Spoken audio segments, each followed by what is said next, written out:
Coming to you live from CBS Television Studio City? Yeah, City in like Hollywood. How's it going? Universe. It is Survivor Know-It-Alls. Yes, that's right. Here we are. I'm Rob Cisternino here with Josh Wigler. Oh, my God, Rob. Your blazer is fantastic, let me just say. For the people who are only listening to this, really go to the video because this blazer is the bomb. All right. Well, here we are. Josh and I had so much fun tonight. We were live at the Survivor finale. This is a good suggestion. I'm really glad that I got you out here. It's really good. Right? It's a really good suggestion. We are live here, or we're recording this. We are on Periscope. Say hi to everybody on Periscope. Hi, everybody on Periscope. We've got Paul behind the scenes. Paul, what are people saying on Periscope? Hi. Okay, Hi. good. Hi. It's working. I'm back. It's Hi. working. All right. So here's what we're going to do. So we are going to be talking intermittently, and then we're going to be joined by people coming through. Yeah, the final six are in the room or are rolling into the room. We will be talking to them as they cycle through. You and I are going to be talking, but our conversation is probably going to be interrupted a number of times along the way. Yeah, it's going to be an active situation. Let's just start a dynamic structure. Let's start with the headlines. Yeah. Jeremy wins 10-0. Huge night for Jeremy. Biggest vote margin of victory ever. He beats Earl. He beats Cochran. Yeah. Anybody else in that mix? No, I mean those are the 9-0-0s. He's a 10-0-0. That's insane. That's crazy. And that's it's the biggest jury we've ever had in Survivor history. And this is what we end up with is a clean sweep of that jury on this season. That's really remarkable. So a huge night for Jeremy. We'll be hearing from him in a little bit. But Josh, I think that the bigger headline as a Survivor fan and a person who has tracked the evolution of strategy, the final 6 vote tonight in the Survivor Cambodia finale was potentially, and I don't know if I'm being hyperbolic right now, the greatest tribal council of all time. Wow. We're going to need to take a minute. We need to step back from it and see what it looks like, but I think it is 1,000% in the conversation. I think that there's an argument for it's the most strategically interesting tribal council of all time, and it did blow your mind. There was smoke coming out of the ears of just about everybody in the room. I don't know about you guys at home, but I do think that people in the room needed Jeff Probst to come out with that diagram.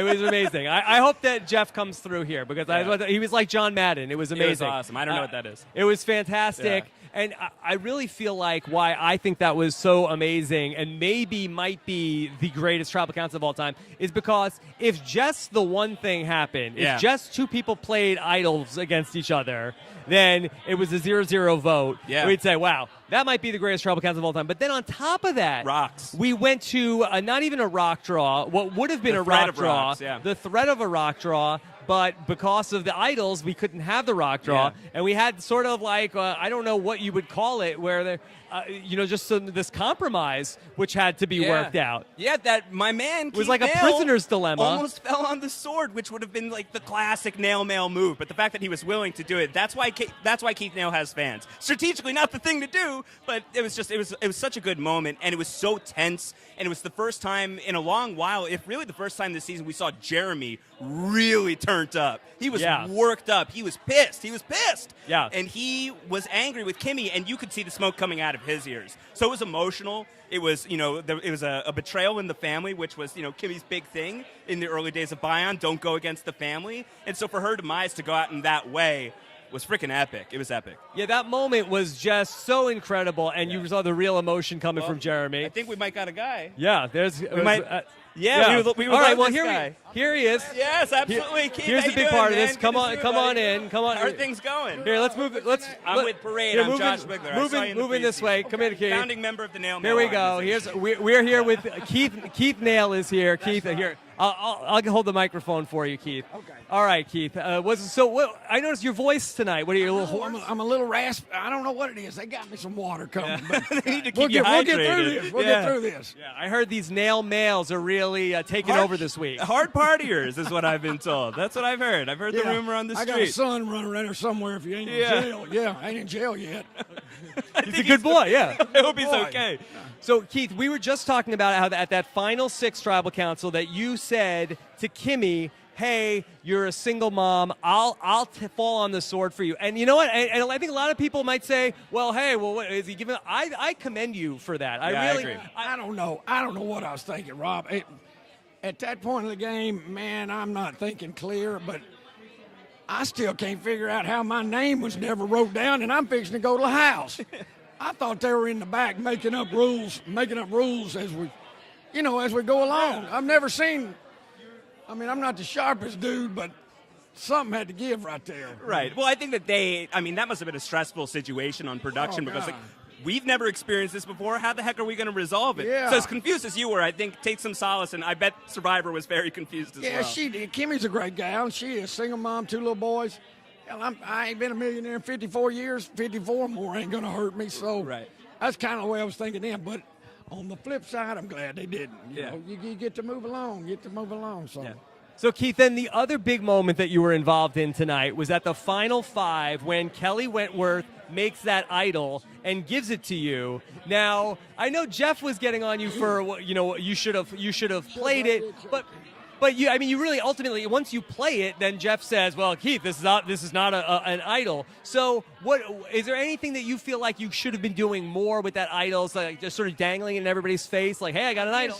I guess I could have shown it and maybe scare them. I didn't want to go out like that. That sounds cheesy.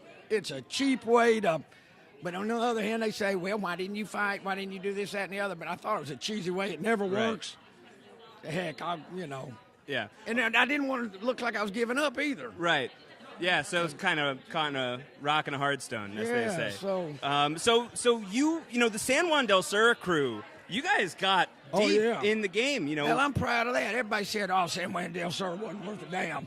Well, what, 3 of the top 6? Yeah, top 5, baby. Top 5. Yeah. You can't get much better than that. So all these critics about San Juan, He's saying what Was I've that been you? saying. I've been saying Was that this you forever. saying that? I'm on your side. I've been on your side from the beginning. Because that's a bunch of bull. Yeah. So what do you think that this does to the legacy of that season? The fact that the 3 of you come back and you just come back as strong as you did, you think that boosts it up? Are you telling people go put the DVD back in? I would think. Yeah. I would think people would do that. I like your Cosign. way of thinking too. Cosign. Yeah. I like it. Shoot. Now, Keith, here you are. Now, you went really deep into this game, 2 different seasons. You went to Final Four, and you were right there in San Juan del Sur. Natalie gets I still ain't got over that. Yeah. I'm over this one more than I'm over that one. That was worse for you, was the Final Four. Well, it was me and 4 women. I mean, what do you do? Yeah. I mean, Natalie's a good player, but so is Jeremy. Yeah. Like I'm saying, that's a hard pill to swallow. Yeah. Natalie. Yeah. What was the best you felt about your chances to win this season? Was there ever a point when you started to feel like you had a good shot? There was a point in there, me, Kimmy, Kelly, and Abby. We could have made it happen right then. We could have made it happen. Us 4. Not take out Jeremy. He's too busy. He's got idols. Take out Tasha or take out Spencer. Yeah. But Lord knows what Abby's thinking. Yeah. So, What did happen at that vote? Because Abby Marie... for me. Hell, I don't know. I don't know. Nobody knows what she's thinking. Right. All I know is if me, Kimmy, Kelly, and her would have got together on 1 and 3, this whole baby would have been a different ball game. Yeah. Didn't happen. The Talk- Brazilian in her. Talking about Jeremy, a guy you had played with before, you were not always on the same page last time even, but this time around as well. What's your take on how Jeremy played and why did you vote for him ultimately? Oh, yeah. We kind of talked right there at the first. I said, listen, no hard feelings. Let's drop this. You play you, I play me. But we never got together. It's not like I'm going to call him up tomorrow and say, hey, let's go have a beer. Right. Great player. I'm not going to say nothing bad about him. We ain't on the same page. Yeah. And other than that, that's about it. Yeah. No sub-alliance with Jeremy? I don't know about Subtweeting. all these voting blocks and all these. Yeah, what was your take on the voting blocks? It was hard enough to keep track at home. So what was it like out there for you trying to monitor all that? I have no clue. I'm trying to make alliances, trying to learn this part, that I didn't do the last time, and they're flipping to voting, whatever the hell voting blocks are. I still don't really understand it. Yeah. Can we go back to the moment in the finale tonight when it would look like at the Final Five that Jeremy is like trying to get your attention, and it's a very funny moment. Everybody's laughing in the room, and he says to you, hey, Keith, Spencer, did you feel like he really wanted to vote for Spencer, or did you feel like he was just trying to fake you guys out so that the votes would be for Spencer in case you had a real idol, then the votes were going for Spencer? So it was basically like just protection for himself. Yeah, like I say, Jerry's sharp. He's sharp at stuff like that. But I did. He convinced me I'm at a weak moment. I've got to do something. So heck yeah. I mean, whether he's doing it for his benefit or not, that's the only snowball's chance I got anyway. So I got to bite like a fish. So. Right. Yeah. Take the hook. So Keith, you were. We talk about the Golden Boy. We talk about Joey Amazing and his challenge prowess. But then this story starts coming out that if people had been paying attention to your past season, they would have known this already. That you've got this crazy secret challenge strength, this skill. What's the deal? What's the secret? Give us the scoop. It's about balance. I guess. You know I'm crazy at puzzles. Yeah. I couldn't put together 2 pieces of paper. Uh-huh. But if it's balancing a ball or balancing or throwing, Yeah. you know, I can't outrun you. You can probably outrun But me. I can hold a ball. I can hold a ball for a couple 3 hours. Right. So, Yeah. and you're right. The chosen one, Joe. Yeah. You dang near felt bad. I mean, I felt bad that he fell out, but you dang near felt bad. Oh hell, Keith's the one that took out the golden child, and I'll have to carry around that stigma. I think you can share the load on that. Yeah, I think maybe. You don't think so? A bunch You of don't people think- were on that. I think Oh you're man, but okay. everybody loves him. He's Everyone the- loves you too, Keith. Yeah, You're oh good. my You're God. fine. You're okay. Okay. Well, Keith, I know you got a lot of interviews to do tonight. We'll let you run, and looking forward to talking with Yeah. you more in the future, buddy. Man. Job Great well stuff. done, buddy. Great. Yeah. You've done all the nail mails Okay. proud, Keith. Good stuff, Yeah. man. Yeah. That was the All best right, there you moment go. ever. Yeah, there you go. There you go. What do you think of that? What do you think of that? That's great. That's Yeah. great. You know, I love Keith. Keith he's hilarious in person. He's a beautiful man. Beautiful, All right. beautiful man. So another thing from tonight's episode, and really from the season as a whole, was Yeah. really the emergence of Kelly Wentworth. I felt Yeah. like she really came into her own. It really looked like coming down the stretch, she had a real shot to win this thing. Yeah.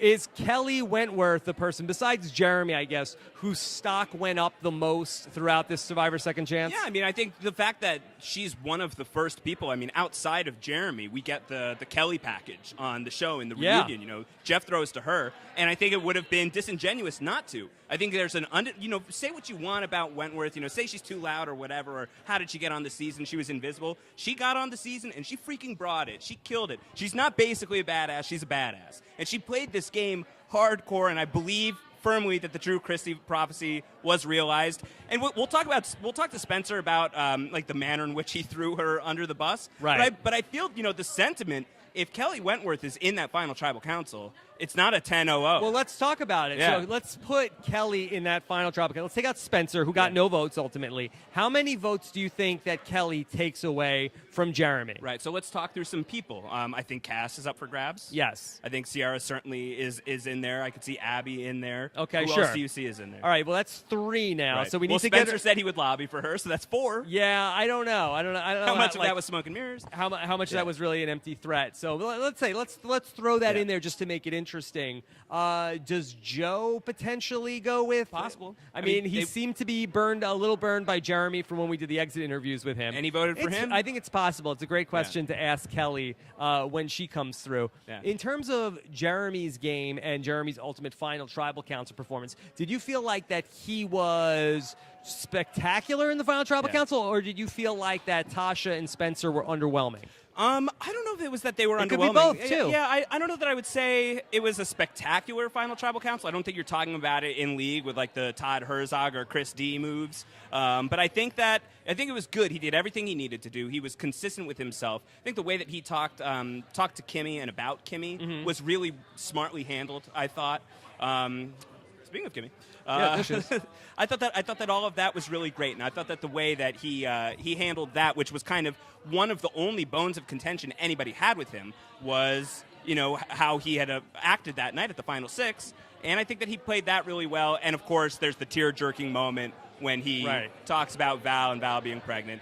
What do you think? Spectacular or good? I don't know. But I think that it was such a great matchup for him to go to the end with Spencer. And Spencer was right, that Spencer was the best person, I think, for Jeremy, because Spencer just keeps telling you, I've grown. I've grown. Or Spencer, you were arrogant. Well, no, I was arrogant. I'm no longer arrogant. I've grown. And he tells you, no, I'm different, I've changed. Yeah. And to see Spencer really talk about his emotions as opposed to seeing Jeremy's emotion. Right. It was such a bad foil for Spencer. Yeah. Because Spencer is just like talking about his feelings as opposed to you're experiencing Jeremy's feelings. Absolutely. And Jeremy emotes. Yeah. Like he really does. Yeah, you said to me at one point, Rob turned to me during the finale and said something to the effect of, Jeremy should be an actor. He's on television, but he should stay on television. He could. I mean, just the way that he talks about He's things. got a big presence. Look, I don't know how he could do it at pretending to act. Right. But my gosh. Yes. The young Here he is. lad, Here he is. It's happening. How are you doing, buddy? What's up, I'm man? good. How are you Come doing? here. Get in here. Oh, Fantastic. I'm on top of the world.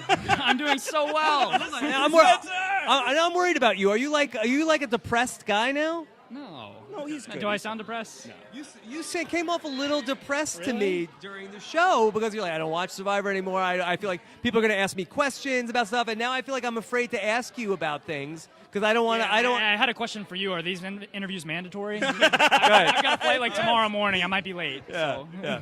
But you're doing okay? All right, yeah. Okay. I mean, of course, I'm bummed about losing, but I'm good. Overall, I'm good. Yeah. When did that final tribal council happens? Yeah. We find out that it's a 10-0. When did you start piecing together what had happened? How quickly? That I was losing 10-0. Yeah. Oh, I mean, I thought there might be a shot at 1-2 votes somewhere, but I just, reading the room and everything, I figured I knew I wasn't winning. Yeah. From Final Tribal Council, I knew I wasn't winning. And I realized I wasn't getting votes kind of when I saw everyone, and, you can just kind of read the room.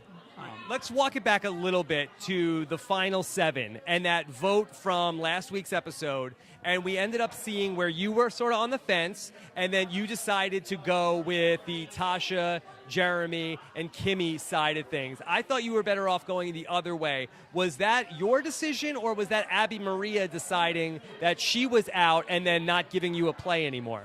Oh, yeah, you were right. I should have gone that way. I mean, Abby did decide she was out. I didn't know, but I could have still voted Tasha out if I had voted that way, because in the tie vote, the revote, Tasha would have been voted out. In retrospect, yeah, of course. I should have definitely done that. I should have pushed to vote Jeremy out, actually. Yeah. At the time, I thought, okay, yes, if I'm sitting next to Abby and these people, my chance of winning is better. But my chance of getting to the final 3 is a lot worse. I envision it being the final 4. I'm with those guys, and if I lose the challenge, I'm not making it to the final 3. Yeah. So I thought I would take this devil instead of that devil. I would take this one that maybe I don't win, but I think I can probably get there. And it was the wrong choice. I thought it made sense at the time. How much did that come down to, how you viewed Jeremy's place in the game and his resume in the game versus Kelly's resume, who is obviously a very dangerous player? And I don't know if I buy how emphatically you sold it, but I definitely buy what you were selling at that Final Four Tribal Council. Like, if you take Kelly, it's going to be bad. It's going to be dangerous. Yeah, which was pure gameplay. Yeah. I mean, that was only gameplay. I have total respect for Kelly, and I have total respect for Jeremy. Yeah. And I think either would have beaten me in the final 3 if it had come down to it. But yeah, no, I think it was. I did see Jeremy as playing a better game. I think at that time, I thought Jeremy was just like played a great game, very dangerous guy. But I also thought I had played a good game. And when you see me talking to like Kelly Wentworth, like, by the way, I think I have a great chance to win. Like, that was not unsolicited. It was, we were talking through a lot of things, and in the same breath, I was saying Jeremy has a great chance to win. I really could see it going either way. I'm kind of nervous. So yeah, I thought I had a shot, and it turns out I didn't have a great shot. When that final 6 was going down, which was such a historic moment, Unreal. we were debating, is it the greatest tribal council of all time? Do you have a feeling on that? You were there with Tony for a lot of them too. Yeah, I don't think it's the greatest tribal council of all time. I think if you make me name a better one, it would be hard to. But I don't know. I mean, Let's not spend too much time on that. But get out the whiteboard and let's get out we the- gotta draw let's- some stuff. Yeah, let's go. So in that moment, you're the one that has immunity there, and you start calling out, hey, you call out Kimmy. Was that an audible? Did Jeremy know you were going to do that? Did Tasha know you were going to do that? yeah, they knew. We all kind of talked about, like, hey, I think we should make this point. And at the time, I realized, yeah, of course, if I don't say anything, if I just stick with those guys, we vote for, say, Kimmy or Wentworth or whoever, and we just stay quiet, let them do what they think they're doing, it probably works out because Jeremy can play his idol. Yeah. But from my perspective, I wanted any idols that were around to be flushed out. So in my mind, the best case scenario, we vote for Wentworth, they vote for Jeremy. Any idols that are possessed by those two people will be played, and I have immunity. So I thought it was a good scenario. Did you know that they were in the game, that the 2 idols were out there? I didn't know. Yeah. I mean, I was definitely afraid of it. Yeah. And when I'm talking to Jeremy saying she doesn't have an idol, I want Jeremy to think I think that. Yeah. I definitely think there's a possibility she has an idol. I was really wrong about a lot of things. So I think I could have played that better. I should have been honestly going with that group at that time. I should have just let them blindside Jeremy. Right. But yeah. Did you think about Jeremy in the game in those terms? It's like, because in his first season, everybody was afraid of Jeremy, but this season it seemed like nobody, and I'm not just picking on you, it seemed like nobody was really afraid, and is that just a testament to what Jeremy is doing? I mean, I was afraid of him. I guess it's a testament to what he was doing that he made me not nearly as afraid as I should have been. I should have been way more afraid. Like, I let him get to the Final Four. I thought, if he loses this challenge, I can vote him out. I let him get way too close. I decided to vote out a lot of other people instead of him. Those were all mistakes. He played an awesome game. He outplayed me. I mean, his last moment at Tribal Council, talking about his coming baby boy. I mean, at that point, it's like, drop the mic. Yeah. But my point is, like, even if he didn't say that, Jeremy's beating me. He played an awesome game. Yeah, I think so. Yeah. I mean, he played an awesome game. I underestimated him. I overestimated myself. How about developing the relationship with him back on Bion when you first linked up? Yeah. How did that develop? How did you guys bond? And was it really on the strength of that you guys were carrying forward? Yeah, I mean, the strength of that, I think, allowed the strategic conversations that ultimately did carry forward. So I guess indirectly, like, the bond had a big role. When I got to Bion, it was very much just like I was very clearly on the outs. Like, I went up to Jeremy, I went up to Steven, I said, hey, like, I just want to play with this team, whatever I can do. Steven says, I think you might be okay for a vote, maybe even two. Jeremy says, yeah, I think it'll work out as long as you're willing to vote Wigglesworth. No one was really giving me anything. No one came to me and said, hey, let's work this out. Let's bring you in. So I was grasping at whatever I could, and yeah, that was a bond with Jeremy. Can we go back to the Steven thing? Because to us watching the show, we weren't quite sure why you wanted Steven out so badly. If anything, it almost felt like, why wouldn't you and Steven try to get Jeremy out? But it was almost like that you wanted to get rid of Steven to get closer to Jeremy, and then ultimately Kimmy to get closer with Jeremy and Tasha. So what was it that, in terms of Steven, and then was it just to get with Jeremy and Tasha? That was your ultimate final three? No, definitely not. It was no part of voting Steven out was, okay, I really want to get close to Jeremy and Steven stopping me from doing that. He's the guy that ended up being the path I thought was the safest to the final three. But when I voted Steven out, it was because I wanted to make a move with this other group, with Keith, with Wentworth, with Abby. I wanted to go that route. Show them that you were flexible with those people. Right, and I wanted to sort of like take some power away from this group because Steven really was at the core of it. Steven and Jeremy and Tasha were at the core of that group. I was on the outside. They were giving me the marching orders. I wanted to like move from the bottom to the top somehow. I decided I want to go against that group, and then we kind of debated who should it be, who should we vote out. And Steven, like, kind of the tiebreaker was he had this advantage. And at the time, I didn't know he was going to play the advantage. That happened in the last minute. So I thought, okay, after I turn on these guys, the advantage could definitely be used against me. Probably want to get that out now while they don't see it coming, and then we can take Jeremy out after, if we choose to. And it was never anything like, I never had any ill will against Steven. Like, I watched Know-It-Alls. You guys were talking about like a grudge against Steven, like really hating Steven. That was like 0% of the reason that I voted Steven out. Like, I had nothing against Steven. Yeah. All right. So in terms of you're saying that you are worried about idols, you want to get rid of people that have an advantage. How much of it is that Tony is in your mind? Oh my God. And just burn? And also you're making moves like Tony and making a flip at 9 and considering a flip at 7. Like, how much was Tony playing with Tony and coming out of that traumatic experience a factor in this game? Traumatic's the word. Yeah. I maybe subconsciously it was. I don't think I was going in there intending on playing like Tony Vlachos. I don't think I'm capable of anything remotely close to that.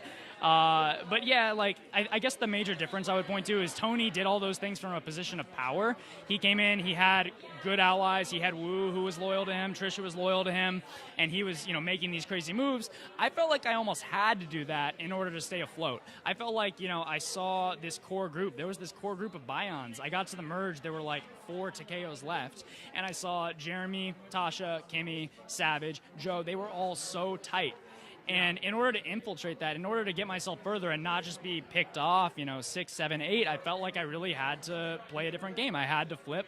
I had to make relationships on both sides of the aisle and then whittle down each side of the aisle so that I could get further. I certainly made mistakes and should have zigged where I zagged many times, but that was sort of the rationale for that kind of game.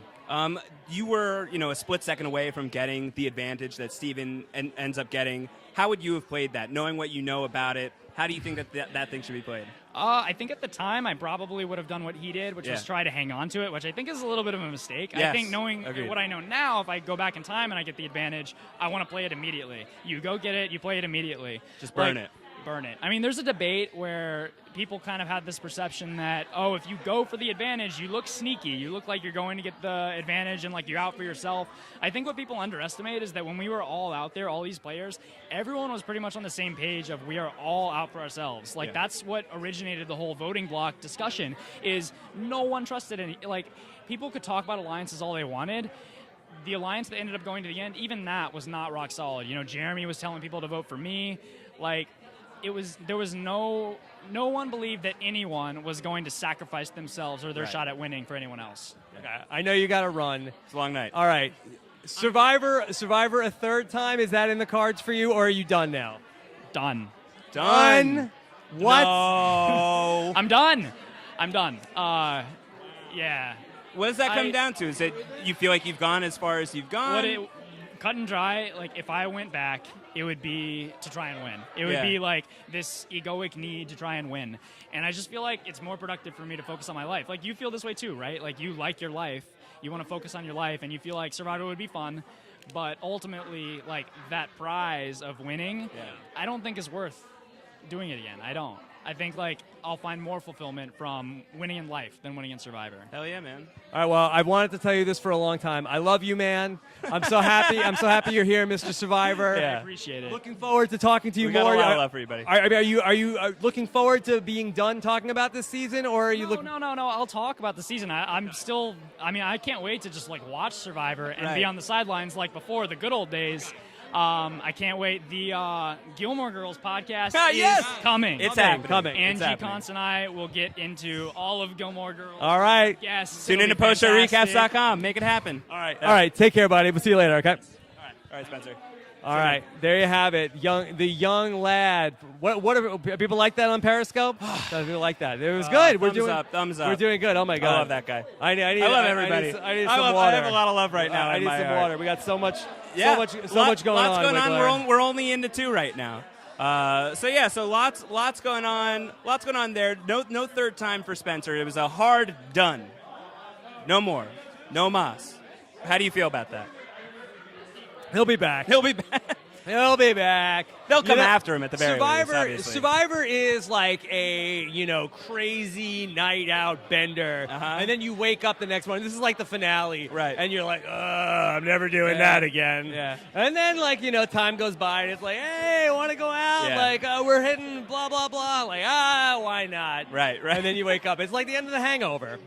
Man, don't spoil it. I haven't seen it. This is like going through the camera, and it's like, boy, we had all this fun times. Lots of picks. Yeah. Picks that we don't talk about. Yeah. All right. Well, very, very interesting stuff from. What was your biggest takeaway from Spencer's view? I mean, Spencer, I think, has seemingly come around to the side of I shouldn't have gone this way. This was the wrong way to go.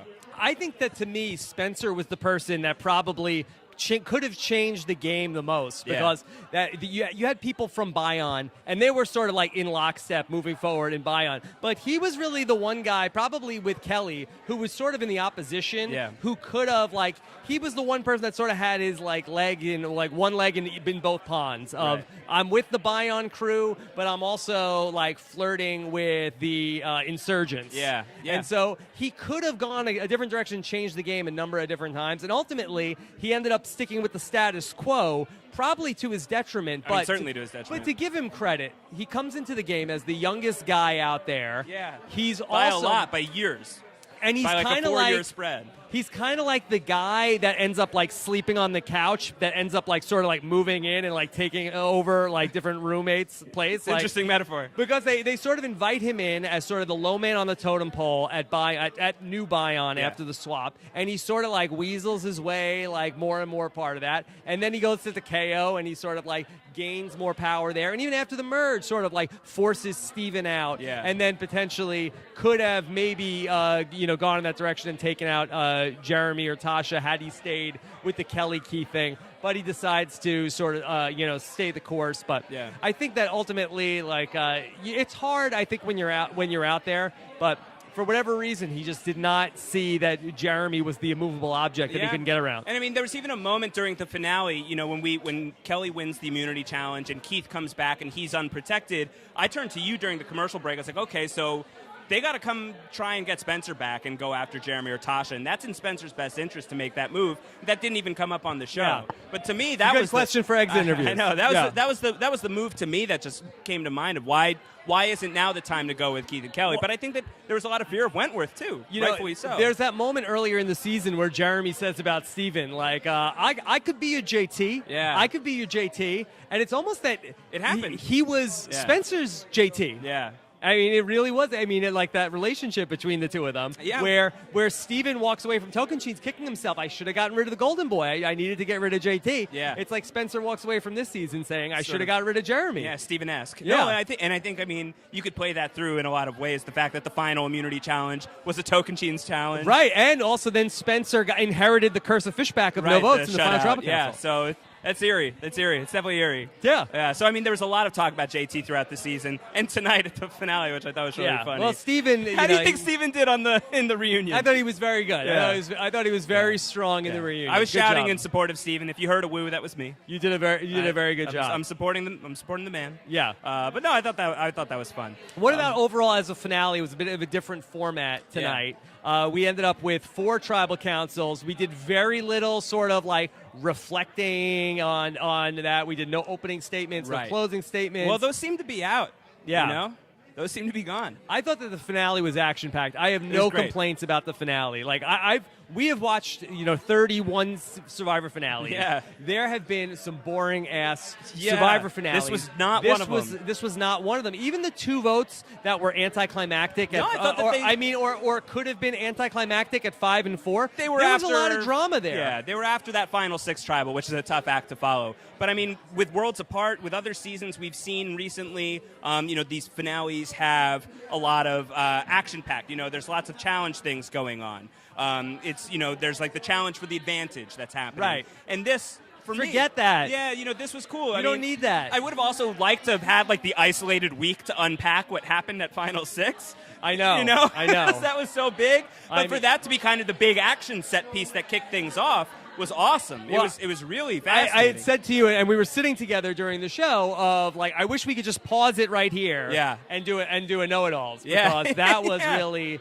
the tribal council. That was Yeah. very exciting. Yeah, no, Here he it was is. terrific. Here he Oh, is. Here he is. Oh man, what's up, dude? How's it I going, know. Jeremy? Congratulations. Thank you. Congratulations. He called his shot. He Yep. said he wanted to come in and be the Michael Jordan this season and run past Cliff Robinson, right? I don't know what any of that means. And do this. I wanted to do that. And he did it. And he did it. Congratulations. I really am so happy this is for you. great. Congratulations. It's really good Appreciate stuff. it. Thanks a lot. I think this is awesome. What's interesting to me, so I was out there preseason. I got to talk to you there, and you were my second interview of the day. It was before I was really feeling my groove yet. I was like, oh, it's great. I'd love to see Jeremy here. But one of the things that you said that was really interesting was you talked about how you were looking around at everybody on the beach, and you were like, that person needs to win. I don't need that. And I challenged you on that. I said, you don't need this? And you said, no, I will be happy with any result that I get. Was that armor? Was that real at the time? Because it certainly evolved at the very least. At the time, it was 100% real. Like, I was just in it to play the game. I needed to get something off of me from losing the way I lost. Yeah. And I wanted to play free. I just wanted to. There's no way I'm playing an idol for Steven Fishback, And just going in, I said, you know what? On the way to Tribe, I said, I'm just going to do it. Yeah. Like, why? Why am I going to hold on to this? I know exactly where this vote's going to go. And let me just play and ball out, Like, why not? Did you feel like that helped you or hurt you ultimately to play the idol for Steven? This season, I think it would have hurt in any other season, but this season, when you play an idol correctly, everybody flocks you. Yeah. Wentworth was on the bottom. When she played that idol correctly, everybody the next day, like I had to take a shot and say, oh, I'm sorry. You could talk to her, Joe. I'll be back. Right. And she's sitting in the hammock like a queen, just sitting was the back. celebrity. And I had to wait my turn to go talk to her. Right. Yeah. Yeah. And so after I played it correctly, they all flocked to me and they wanted to work with me. And it just worked out. Yeah.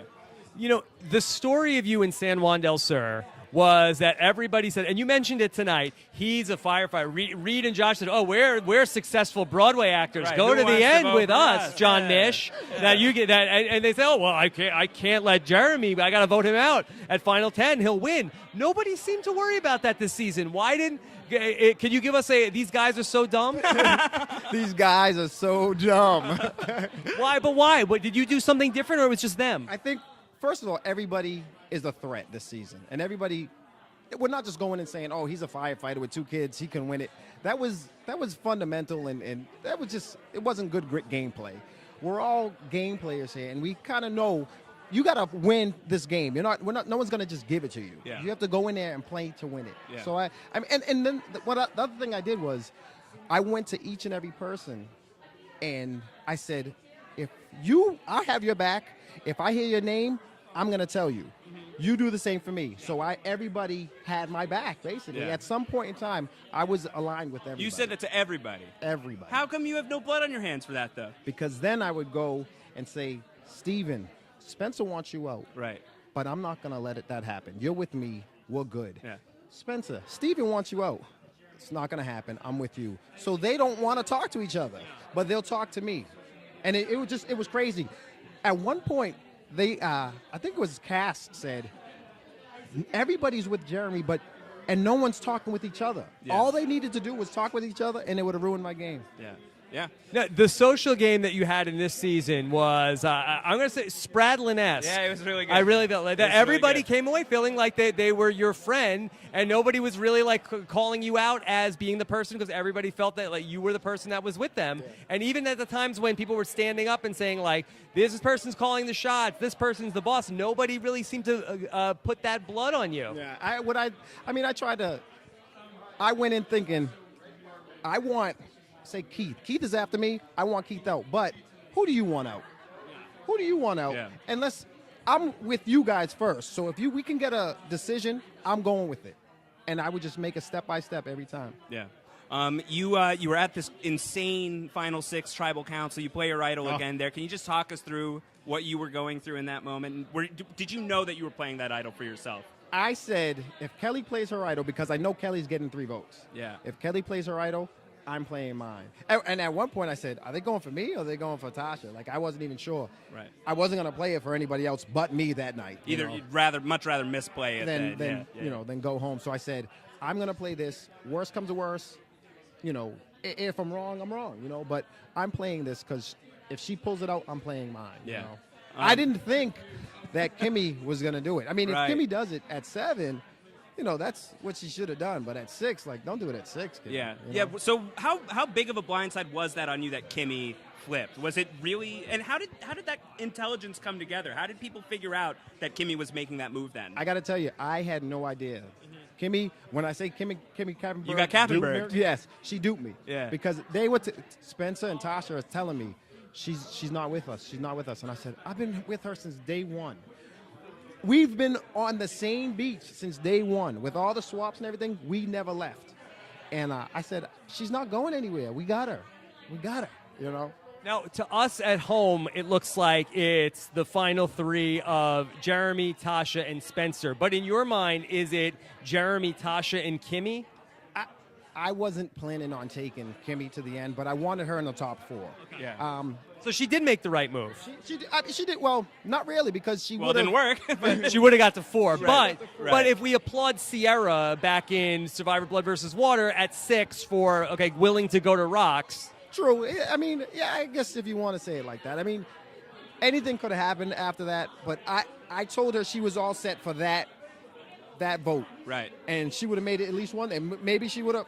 But what move does she have at 5? If she wins at 5, then what? Come on. I know, but I'm just saying, Could we talk about at the final 5? I thought that you made a really great move in the game, and I want to make sure that I understood it. So where it looks like that Keith is flashing this idol. Okay. and you say to him, Spencer, and you're trying to get. It's such a funny scene when you're. It's like a scene out of a comedy movie where you're trying to get his attention, and you're whispering to him, Spencer. Did you have any thought to actually vote for Spencer, or are you just trying to get the vote changed from you to Spencer in case their votes come up, their 2 votes come up in your name, and then you get idled out? Yeah. Well, so with that, I wanted Spencer.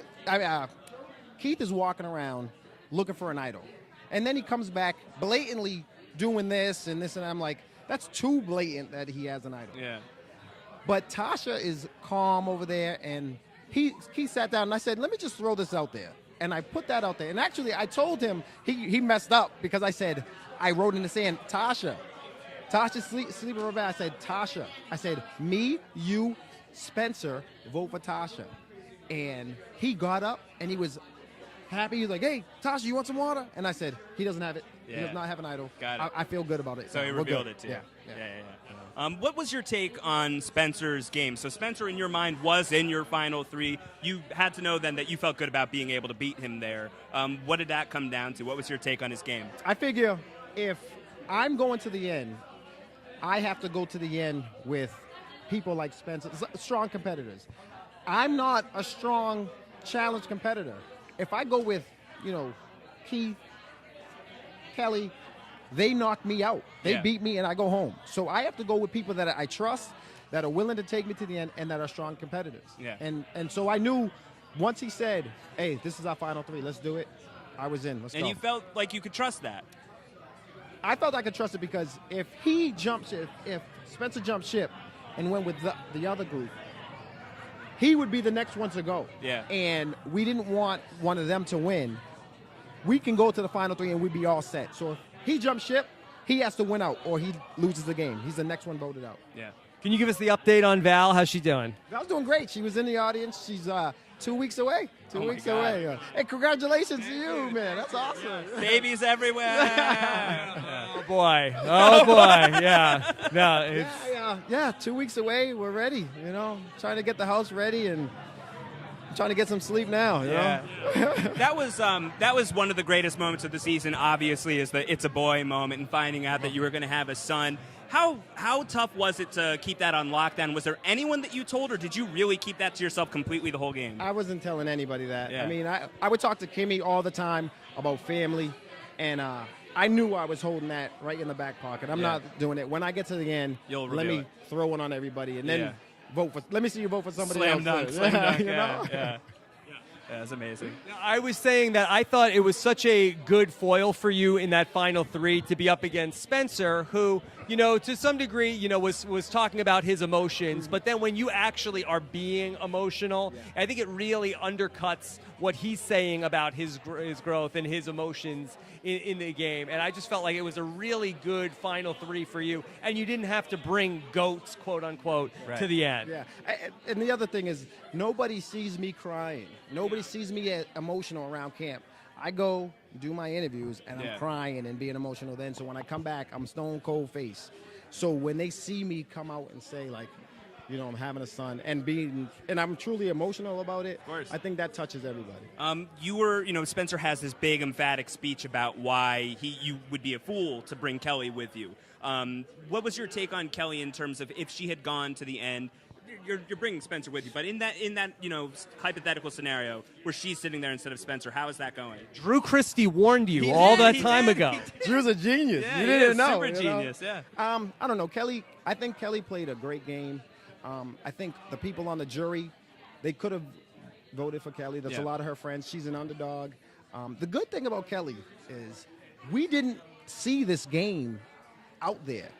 We in San Juan del Sur? No, not this even time. San. Yeah. I mean, San Juan del Sur also, but Right. like even while we're out there playing, I talked to Steven about it, and while we're out there, we're saying she's not that good. Right. And it was genius for her to kind of hide behind Sierra because we said Sierra Sierra's got to the go. one. Sierra got to go. Yeah. She's the leader of that. Let's get her out. And Kelly was really the leader. Yeah. How much does that come down to, you think, the fact that, in some of these returning players' seasons, there's somebody like Malcolm comes on to Karamoan, and you don't know what his history is. Russell Hance comes on to Heroes Villains, you don't know his history. Kelly's kind of like that, and no one really knew what she was capable of in her game. I mean, you played with her, but you probably didn't know the extent of what she was able to do. No, I didn't know Kelly was that good. Yeah. And even, our season, at one point I said, Kelly's not doing anything. What do you guys? I said to Drew Christie, I said, Kelly's not doing anything. What are you talking about? Yeah. If he came back for second chance, he probably would have wanted to. He's a genius. Yes. Oh my God. All right. Well, we have to do second chance. He knows everything. The San Juan Del Surs, if you get them back on the show, it's just they get at least the final 5. We'll so. do all right. Yeah, Huh? it works out pretty well. All right. Well, we have so much more to talk about. I do hope that we can really sit down once either things calm down after the baby or whenever you have. I watch your show. I listen to your show all the time. Right. Great. Well, looking forward to it. Congratulations again. Thanks a lot. I appreciate Good it. stuff, Jeremy. Awesome, man. Talk soon. I can't tell you how many people in the last couple of years that I say, like, I'm so happy my friend has just won $1 million. I know what is going. Everybody. And you're sure you don't want to go back? Everybody Rob. I know, Yeah, except yeah. Stephen Fishback, Oh, is making all this money. But he's winning in the fashion game. Steven looked good tonight. Steven, ever since he's been voted out, his fashion game is. He's a sharp dresser. He's a sharp dresser. How are you doing? You holding up? I'm doing great. I'm doing fantastic. It's really, really great to get these guys takes, and you're trying to think up all the relevant questions on the fly, and there's just too many. I could stay here and talk to him for hours. So, but it was great. I think that look, that guy, he was doing some really good stuff, and I think a lot of the gameplay this season was subtle. There were lots of big moves as well, but it's a lot of subtle stuff that you probably didn't see. Yeah, and a lot of them weren't his necessarily. Right. But I think that when we do the full accounting Yeah. of all of this in a couple of years, when we go back and take a look at it, I think you're going to see that Jeremy was a master in the social game. Yeah. There were times he did not have the right read on things, specifically that final 6. Yeah. He's saying that Kelly Wentworth doesn't have the idol the first time around. We should put the votes on her when Right. Savage goes home. Like, there were times where he's not omnipresent. He's not one of these players where he knew everything that was going on. Yeah, well, I think to kind of carry the Token Jeans metaphor a little bit more and talking about him and Spencer as a JT Steven, there's that thought about JT. It was like, did he need Steven to help him get those reads right? How much was Spencer pivotal to Jeremy's game this time in sort of that same way? Yeah. So lots of who's going? Kimmy? Yes, Kimmy. Kimmy, how are you? Awesome. Congratulations, Good Kimmy. stuff. Hi, Kimmy. How are you Get doing? in. Get in here. Yes, nice to see you. Kimmy, what a exciting night for you. Yes, it's very, very exciting. A lot of ups and downs. Yeah. But Kimmy, a lot of us were saying we were waiting for you to make your big move in the game, and then here it was tonight. In the front-loaded finale, yeah. It was an ingenious plan. It really was very strong. It was a strong plan. It's just the wrong player at that time. I probably should have voted out Tasha at the time, but I had to go and get that threat Jeremy out, because if he wasn't out, he would have won, and there it was. He won. And you felt that way about Jeremy, that Jeremy gets to the end, that guy's got this locked up.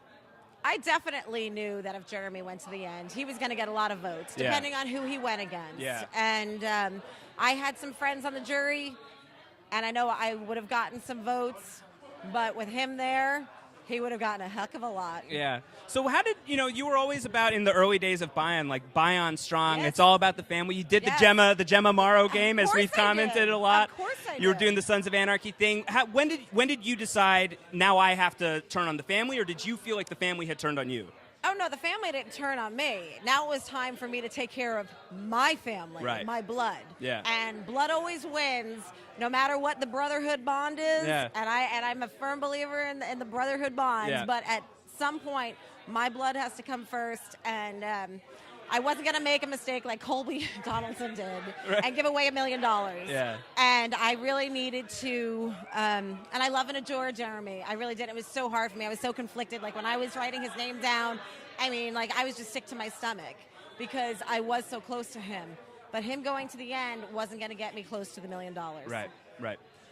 And then when Keith says, like, you know what, that Kimmy, she's a single mom. Yeah. Okay, I'll fall on the sword. And then was it like, oh my God, I can't believe this is happening? And then Kelly rips it from you. No, she didn't rip it from me. It was, I wanted to be there, but the fact of the matter is, at that point, number one, I made the decision. I had to deal with the consequence. And as much as my emotion was like, yes, I want to stay, the reality of it is, whoever, if I had stayed or Keith had stayed, the next day the other one of Very us would have been likely, gone. yeah. So it didn't really matter, and it wasn't Keith's cross to bear.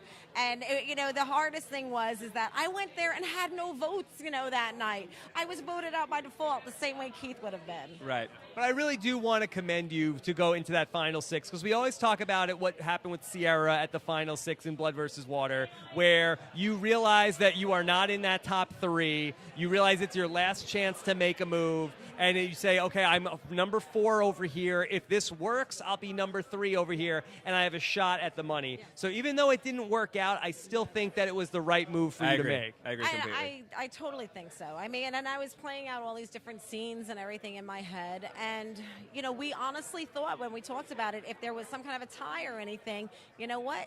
We'd go to Rocks. We'd go to Fire Challenge. Nobody thought of this crazy game of all of a sudden where votes are canceling each other out Right. and immunity idols, and we were all just like scratching our heads out there going, what the heck is this? Yeah. One of the things that we picked up on from the secret scene last week that wasn't in the episode was that you really felt like Spencer was the person that was blocking you, and you felt like that Spencer had kind of taken your spot in the alliance. Did you resent Spencer, and were you actively trying to work against him for a while in the game?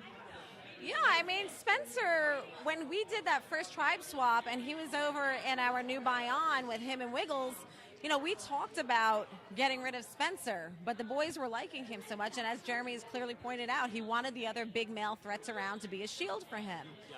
Well, part of my planning was we loved Cass. So Cass had always wanted to vote out Spencer. So it's like, here you go.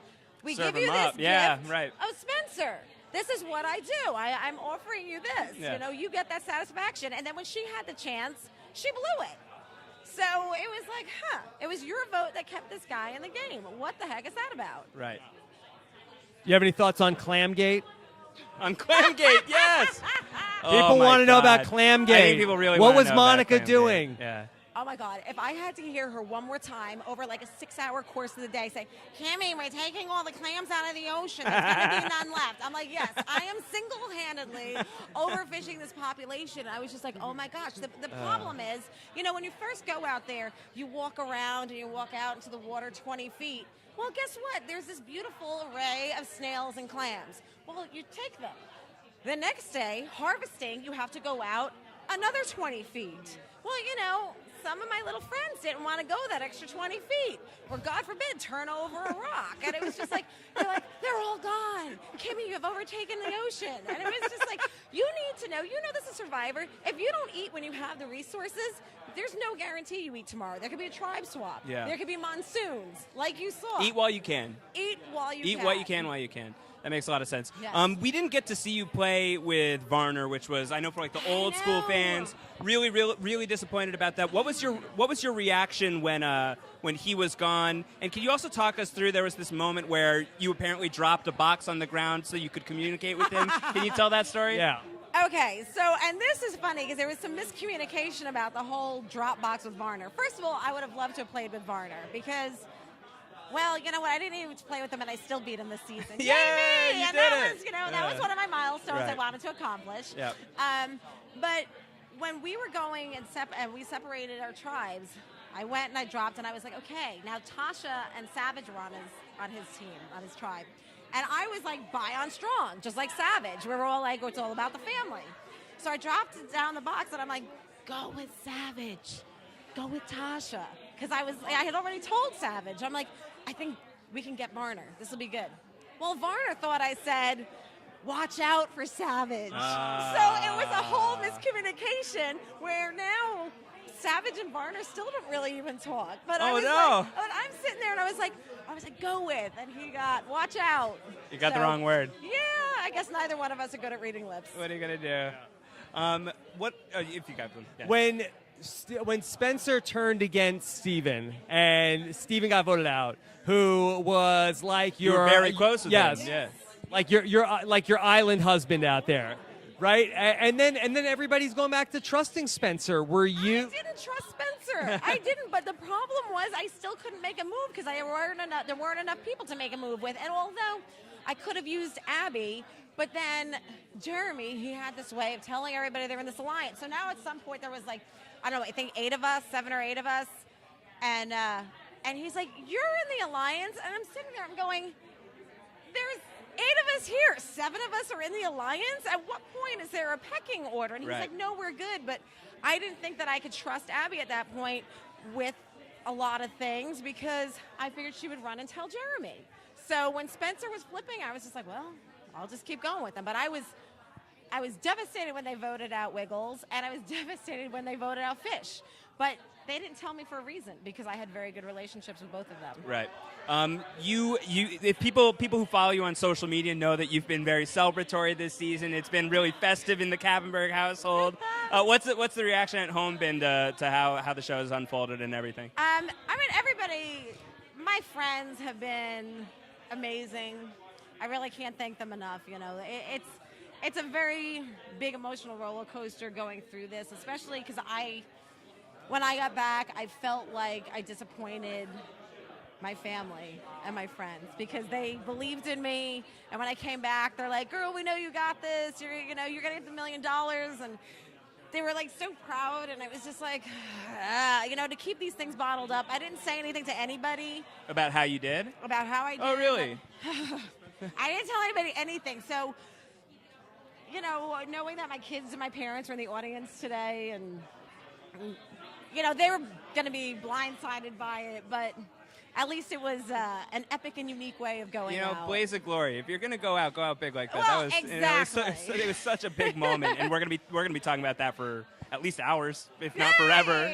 So a lot to unpack there. Kimmy, I think you exceeded so many people's yes. And I'm sure Jenna Lewis's expectations, because I know she had a whole hell of a lot to say about it. Jenna Lewis making friends everywhere she goes. I was listening to that rap cast, and I'm going, what the heck did I ever do to her? I mean, she's like, we got to get to the bottom of that. Today? I was like, I'm like, all right, way to go. That just call Jenna boosted Lewis. up my confidence. But I don't know. I think that, I beat Varner and how long I stayed. I made the merge. Last old schooler standing. Last old schooler standing. 43-year-old woman. Cass was 3 days older than me. Yeah. So, an old woman standing. Got my loved one visit. Made the final 6, the finale episode. I mean, I think you got a lot to be proud of. Coming from someone that didn't have relationships, pregame the final 6. It was 3 San Juan, 2 of the Cagayan. Right. And Kimmy, who's this Kimmy? Where'd she come from? What? Outback? Where's Outback? Because it was so long ago. Right. All right. Well, Kimmy, great job. Congratulations again. Well, I'll talk to you tomorrow. All right. All the best. Thank you very much. All right. All right. Good stuff. Take Kimmy. care. All right. Bye, Kimmy. Oh, thank you. Yay. All right. Kimmy Boy. Kappenberg. I really thought that, you would go into the finale, and a lot of the, you don't want to think about the storytelling aspect of Survivor too much when you're getting predictive, but there's a certain element of that you have to pay attention to, and Kimmy said it was fairly quiet. But she was a gangster tonight, If we're judging on a one-episode performance, she had a great. I mean, if this was a regular episode, we would say she had an amazing boot episode. Yeah, right. And it just happened to be the finale was her boot episode, where she just had this she was just pretty quiet most of the season. Right. But then it was just this one episode was really really great. Yeah. And it was such a memorable tribal, just all the way around. Yeah. Everybody was so good. Yeah, I really do think we're going to be talking about that tribal council for a very long time. You just put it in a box with the 3 amigos, with Sierra drawing rocks, with Parvati playing 2 idols. And it's just one of those things that's just Survivor history today. Yeah, it's great. And the fact that it's here in a finale, cool. there's not many of those. You can go back a year ago, San Juan del Sur, there's one like that. Right. But it really is just a special night to have that part of it. Yeah. And now So here she is. Remember that one time when Underdog Wentworth was my slogan for this Miss Survivor competition? You may know something about it. Yes. Weird. I've heard that. Weird. I heard Seems about to that be once. true in the game as well. Wow. Well, Kelly, congratulations on all your success. Look at you.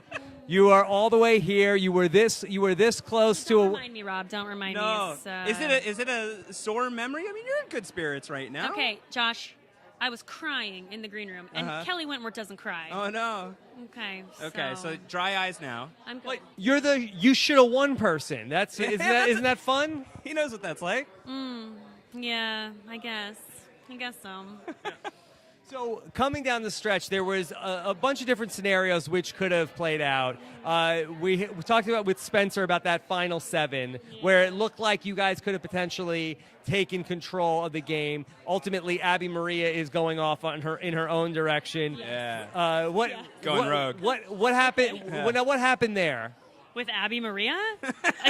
I mean, do you think I have the answer to this, Rob? Because I do not. Because it seemed like coming down the stretch, you had Abby Maria and Keith. Those were sort of like your 2 people that were close to you. Right. But for some reason, Abby Maria feels like she can't beat you in the end. At least that's what she's saying in Secret Scenes. Was that the case where Abby Maria was actually so threatened by you? That's why she didn't want to work with you? I think when I went on the reward with Keith and Spencer, she was back at camp for a long time. And I think Abby, she kind of just it's like the wind. She's just going to go wherever it blows her. So I think she kind of got attached to the thought that, oh, yeah, Kelly is a threat. I'm sure they told her that and talked about that. Well, I mean, hashtag team not a goat. So anyway, I think that got in her head and she wanted to go with them. And they were playing her, obviously. So, yeah. But let's talk about this final 6. And Josh and I have been talking about it Nonstop. all Nonstop. night. It was big. And you were such a It was big part. crazy. You were such a big part of it. Ultimately, playing your idol. At what point during all that did you realize that this thing has gone sideways? Well, I knew the vote when Abby was voted out because I thought that Spencer was with me. I had a lot of trust in him, and he was clearly not with me. So I knew after that I was in huge trouble. I pretty much at that point I had to win. I had to win immunities, and that's it. I had one idol, and then I had to win. I didn't win at Final 4, and that was it. I knew I was going home. Jeremy told me that the jury loves you. I cannot take you. I can't take you. Right. So. But the final 6 tribal specifically. Oh, that one. Okay, Yeah. Sure. Oh, God. Oh, Yeah. okay. Wow. No, Sorry, okay. Listen. Long night. You know what? Give it to me again, Yeah. Josh. Ask me again. Final 6 tribal. Let's rewind that. Final We 6 are live. tribal. Okay. Rewind. We can edit. Okay. We can edit. Okay, so we when it won't went edit. south at We that won't tribal. edit. Yeah. Yes, when it went south at that tribal. When did you know? Was it when Spencer calls out Kimmy there, or did you know going in that things maybe were a little wobbly? Oh my gosh, wow. I don't even know. That tribal is still so crazy to me. I don't even know what the hell happened. Like, we voted for Jeremy. Like, what if I had thrown one vote to Tasha and then, like, she would have gone home? Or Spencer. He would have Right. gone. Or no, he couldn't go home, so whoever. I think, yeah, when Spencer said, we're voting together, he basically said, Tasha, Jeremy, and I are together, and we are not voting any other way. It was like, oh crap, what do we do? Yeah. That's it, I guess. I don't even know, you guys. I'm still trying to process, and I was there. Yeah. And you've had months. I've had months, yeah. I think I just tried to forget Not a lot about of it, hope but- for us. Yeah, I know. I'm sorry. So, yeah. Let's go back to the Final 5 Tribal Council. Okay, so you make this idol, which was really incredible. Look, Rob, it looked pretty good. Was any of that? Was that the cast birthday bracelet at all? No, It that was none separate. of that. No, Okay. no. Oh, am I too far? Moving in. You're We're drifting. straying. You're We're drifting. drifting. Sorry. We're drifting. Give this to me. Sailing away. Okay, sorry. Yeah. Okay. Yeah. So at the Final 5, you have this idol, but you give it to Keith. At any point did you think of, boy, I don't know if I should give Keith Nail this idol. I don't know if I should let him be in charge of it. Should I, kind of like what Mike Holloway ended up doing with Shireen last season to some degree, should you have held on to the idol? Could you have stood up at Tribal Council and said, I have an idol. I'm playing it for Keith tonight. Everybody, let's vote Spencer. Okay. Rob, Oh, that's really good. I did think about that. Okay. The problem is that I had already played 2 immunity idols, and that is not how I played my idols. I'm very, silent until I need to play Sneaky, them. sneaky. Sneaky. Right. Exactly. So my 2 idols, I waited till all the votes were done, and then Jeff said anyone have an idol. So I felt like me going into that tribal, and all of a sudden, just causing a whole scene that people wouldn't believe me. So I thought, Keith, it's better for you because no one knows what the hell you're doing in the game. Like, why don't you just say, hey, Jeff, I got this idol here, because it had the note. Like, Rob, it had the note and everything. It had the paper. It looked legit. And Jeremy had seen idols too and knows that they all They're look different. That's the whole Yeah. point. They all look different, and Jeremy knew that. So I Yeah. thought, God, And then when Keith is sitting in tribal, and I'm looking at him, staring at him, just mad. Like, you didn't even try. Right. You just laid down and died. Yeah. Why? I'm pissed over here, Rob. I'm so mad. So, what do you feel like he could have done differently then? Do you think he could have gotten one of Spencer or Jeremy? I'm getting worked up right now. All I want him to do is try. I do love Keith though, so I'm not upset. But it's just a matter of you have nothing to lose. It was either Keith or myself. I got the immunity. Just Right. try it. Just try, because Give it they're a going to whirl. vote for you anyway. Yeah. Just try. Josh and I, when we were watching the episode, we said, well, why isn't Spencer more in play for Kelly and Keith? And I get the sense that you guys probably tried that, but why did you feel like Spencer didn't want to sit with you guys? He would have rather have sat with Jeremy and Tasha. This, still to this day, You don't I know. have no idea. Did you see the votes tonight? 10-0-0. I don't know. I tried. He said to me that he thought he had a chance of winning. I don't Against know. Jeremy. Against Jeremy. Yeah. I don't know. How It was does threatened by me, apparently. I don't know. how does Final Tribal play if you're in there instead of Spencer? I'm sure you've thought about this. We've talked about Yeah, it. we're battling it back. You know, we I think we're up to 4 for you. 4 right or now, 5. at Who least, are the, and we who are the haven't talked votes it all that the you way have? through. So it's you, it's Jeremy and Tasha, no Spencer.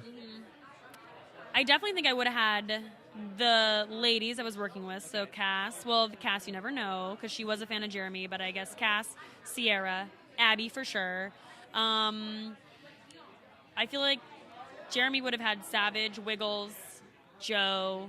The thing is, I just don't know. Joe's not up because- for grabs for you don't think? Oh, that's the thing. I just don't know. I felt like the game that I played, I really was going to be able to say, like, I've been by myself the whole time. I hadn't had a cushy alliance. I haven't had people that have been wanting to work with me. You know, I feel like I had to do everything for myself and played from the bottom. So I don't know. I would have gone to the end with anybody, to be honest with you. I felt super confident in my game. Yeah. How do you feel about Survivor potentially a third time? I've had this question so much tonight. If it's what the people want, then okay. I don't know. Right now, I can't even think about it, but maybe. Yeah. Because I feel like you're really set up well I for agree. a third visit. Now, again, now you've gone the complete polar opposite, where you come into this game and No one people knew. aren't worried about you. As, No one knew what was up. I know. No one had any idea. I know. Watch out for Kelly.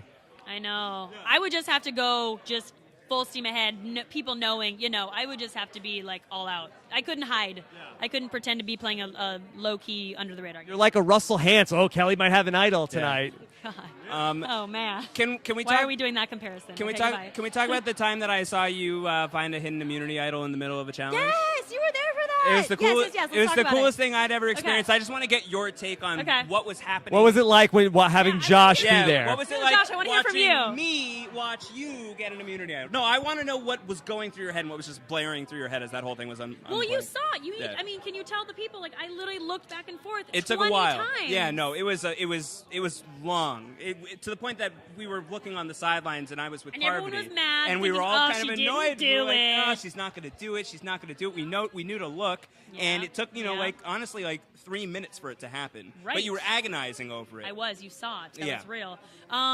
That's exactly how I felt. I was so stressed out. I thought there were so many emotions because I didn't want to get caught. Because I mean, you know, when you have an idol, like it's a huge. I wouldn't know, but I've heard. Theoretically, You've talked about it enough. We've- You talked about it we've got enough. it Okay. hypothetically. Maybe Steven would know. No, I don't know. no. Okay. No, He- I love, he- okay. Hi, on the record, love Steven Fishback. Love you. That's the right thing to say if you want to be on the good side No, of I do love RHAP Steven. still. Yeah. We're gonna have a beer later. Cool. No, it was stressful. I was just going back and forth, and I just thought, this is my second chance. I can't not do it. How embarrassing would this be if I'm that chick again that just goes and doesn't do anything exciting. So Right. that's it. That's all it was. Yeah. Well, Kelly, we're so proud of you and the job that you did. It was You great. no, it really, It was good. It was good. it really was exciting to see you get this second chance Yes. and see you do so much with it. It really was a great story, and I know it didn't work out for you here tonight, but I think Are we still talking about that? okay, We'll be talking about it a little Yeah. bit. Need another beer now. okay. It wasn't big time your fault Yeah. or anything. You're good. But I think that a lot of people, if they're, not to make it a moral victory in any way, but this really was like as much of a victory as somebody can have without winning the game. I know really Drew do. Christie is celebrating hard tonight. Drew Christie, you were right about one thing, my friend. You figured it out. You got it. All right. Yeah, thank All right. you guys so much. Yeah. Congratulations, best to your dad, and I hope to see you later, and we'll talk again Oh, soon. Dale will be at the after party, so All you know right, anything yeah. can happen. You know what I mean? Oh, Okay. man. All right. Farm Guy Bye, Kelly. 69 yeah, is he's around. making an appearance. Yeah, bye. See you, Kelly. Okay. Now, Awesome. and now here she is. Yay! Queen Tasha, Tasha. what's going on? Good to see you. Hey, I'm doing great. Rob, how are you? Very good, very good. That's all right. Things are good. Things are good. Good night. Long night for all of us, Long I'm night. sure. Oh my gosh, it was a very long day.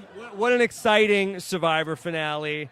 You get there, you make it all the way to the finals. I know ultimately it's Jeremy's night, but congratulations for making it to the final 3 on a return. Only one person can win, but still very exciting. Right. Oh, absolutely. With the ups and downs that I've had this season, the experience of Encore, shouldn't even be here, but I've made it work, and I'm glad my boy Jeremy made it to the end, and I helped him get there. So I'm happy. Can we start with Encore actually, because Yeah, let's talk about that. that whole thing was there's no reason any of that should have worked. No. Numbers wise, it absolutely should not have worked. Unless you are a strategic and social player, then it should absolutely work. So let's hear what was the plan of attack. How did that all come together? How did you survive that situation? Yeah, so on day 1 of Encore, I remember, let me leverage this relationship with Wu. Let me talk to him. You want to know what Wu told me? The 4 of us are tight. We're sticking together, and there's nothing you can do about it. I said, we'll see about that. And then that night, literally, Savage and I are curled up in a boat, and I said, you know what? We got this. The fans didn't put us in this game for us to go out like this. Tomorrow, let's go to work. Literally, in a day and a half, we had all 4 of those people saying, who should we vote for? So, it's strategic play, it's social play, and I did that, just because of the fans. They expected me to fight to stay in this game, and I did it. You talked about in the game about how this was a season where there was no GOATs, that the fans didn't put you out there to go to the end with people that didn't deserve it, and that was one of the reasons why you wanted to get rid of Abby last week. But at any point, were you saying that, I don't know if I could beat Jeremy? Were you worried about him as being somebody who was going to get all the votes? Right, and I wouldn't have, the GOAT comment was really just for me to try to stay in this game. I didn't know what Spencer and Jeremy were trying to do, if they were going to try to. You were wondering if they were valuing. Yeah, right, Abby. exactly. So I just threw it out there. But honestly, there were no GOATs in this game. Even Abby, she stayed in the game for a long time, and she could have worked the jury as well. So I think everyone played a strong game. Honestly, my strategy from the beginning was to lock in with a few people and work it from the beginning to the end. My second chance was about building relationships and trust and loyalty, which is what I didn't do with Cass. I kind of took her for granted, and she flipped. So this season, I'm I'm not going to let that happen. I'm checking in every single day with these 3 or 4 people, and in the game where there's very little trust and all these voting blocks and people are just all over the place, I stayed my course with, unfortunately, the person that could beat me, which was Jeremy. But it's okay, because without that loyalty and trust, I wouldn't have made it to the end. And that particular strategy just happened to work for this format. Yeah. You mentioned Cass. I was really surprised at the final 3 when Cass got up there. I know there's no love lost there. I really was expecting a Sue Hawk type speech. Well, when she for said, you. I have a question for one of you, I thought you guys were going to have something to say. Yeah. She didn't have anything for you? Absolutely nothing. Honestly, I probably should have had words for her, given some of the racial slurs she used on the island. So, yeah, I took the high road and left that where it was. And, that's what it is. I don't have anything to say about her or to her, but I'm going to take the high road and just leave it at that. Let's go back to at the final 7. We were talking about this a lot coming into that episode, where you had this opportunity to go with a women's alliance, and very similar to what was going on in Cagayan, where there was that possibility that Tony was worried about with this women's alliance. You ultimately decide not to go that route, but I felt like for you, I thought that the women's alliance would have been a good way to go. Really? Because I felt like if you got to 4, if it was true, right, and then you could get rid of Jeremy and Spencer and Keith, and I felt like that you have a pretty good shot to win immunity in that group, more so than up against the some of the guys. Right. So again, this season, to be successful, it's all about trust, and I don't think I could have trusted any of those girls. Maybe one. You could have trusted Kimmy, maybe. Maybe Kimmy, but that's about it. Yeah. All season. I didn't have a relationship with Wentworth. Sorry, hold on. It's a long night. That's really a lot of interviews for these finalists. Yeah, it's a lot of last one on the table. A lot of talking. Yeah. I didn't have a relationship with Wentworth. Didn't have a relationship with Abby. She was really tight with Wentworth and Sierra. So there was just no trust there. Mm-hmm. So I felt an all-girl alliance for me was very risky. And this season, it wasn't necessarily about sitting next to someone you could beat.